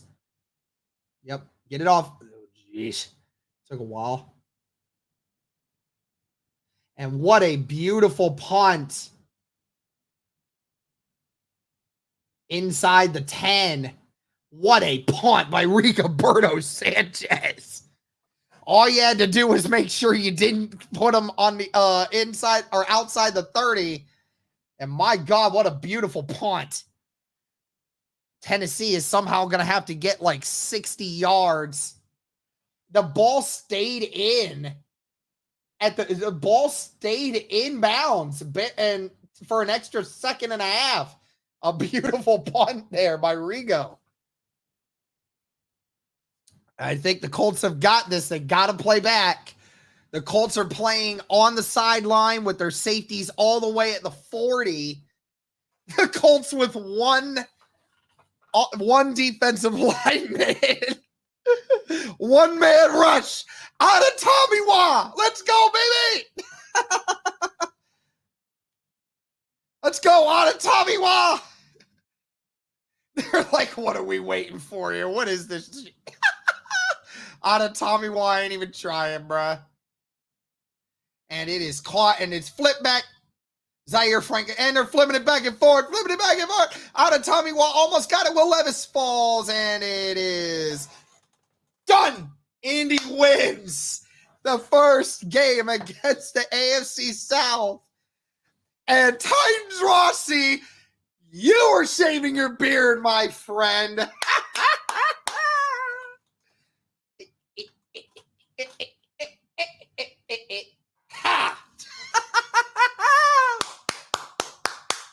GG, boys. Oh, man, the Titans suck. That's fine. The Titans suck. We suck, but we sucked a little less than they did. Oh, man, that's so funny. For the beard. Let's go, baby. Paul Wilson with a $5 super chat. Yeah. Time Rossi better go get those clippers. Love it, baby. Yeah, it was not a great day, but you win and you lose the same exact way. You just got to score more points than the other. But hey, shout out again to BetUS for powering today's stream. I feel better knowing I'll have to get rid of this, you know. So, love it, guys. Thank you all so much for tuning in today. Really appreciate it. 1,200 of you in here at one point. So awesome. Thank you guys so much for tuning in. My girlfriend's in here. I'm so relieved. Yeah, so am I. They suck. We sucked. We just sucked a little less. There you go. Oh, man. All right. Well, we'll go ahead and we'll end this stream right here. We'll go ahead and do a recap. We'll have that up on the channel shortly. But thank you guys so much for tuning in. Titans Rossi in here. Damn it. Yes, sir. Get them clippers ready, buddy. Let's go. Oh, man. You love it, man. We love it. To all the people who doubted me and all the people that wanted me to shave this beard. It ain't happening today, buddies. Colts handle business enough to win. That's all that matters. But thank you guys so much for tuning in. Greatly appreciate you guys. And as always, go Colts.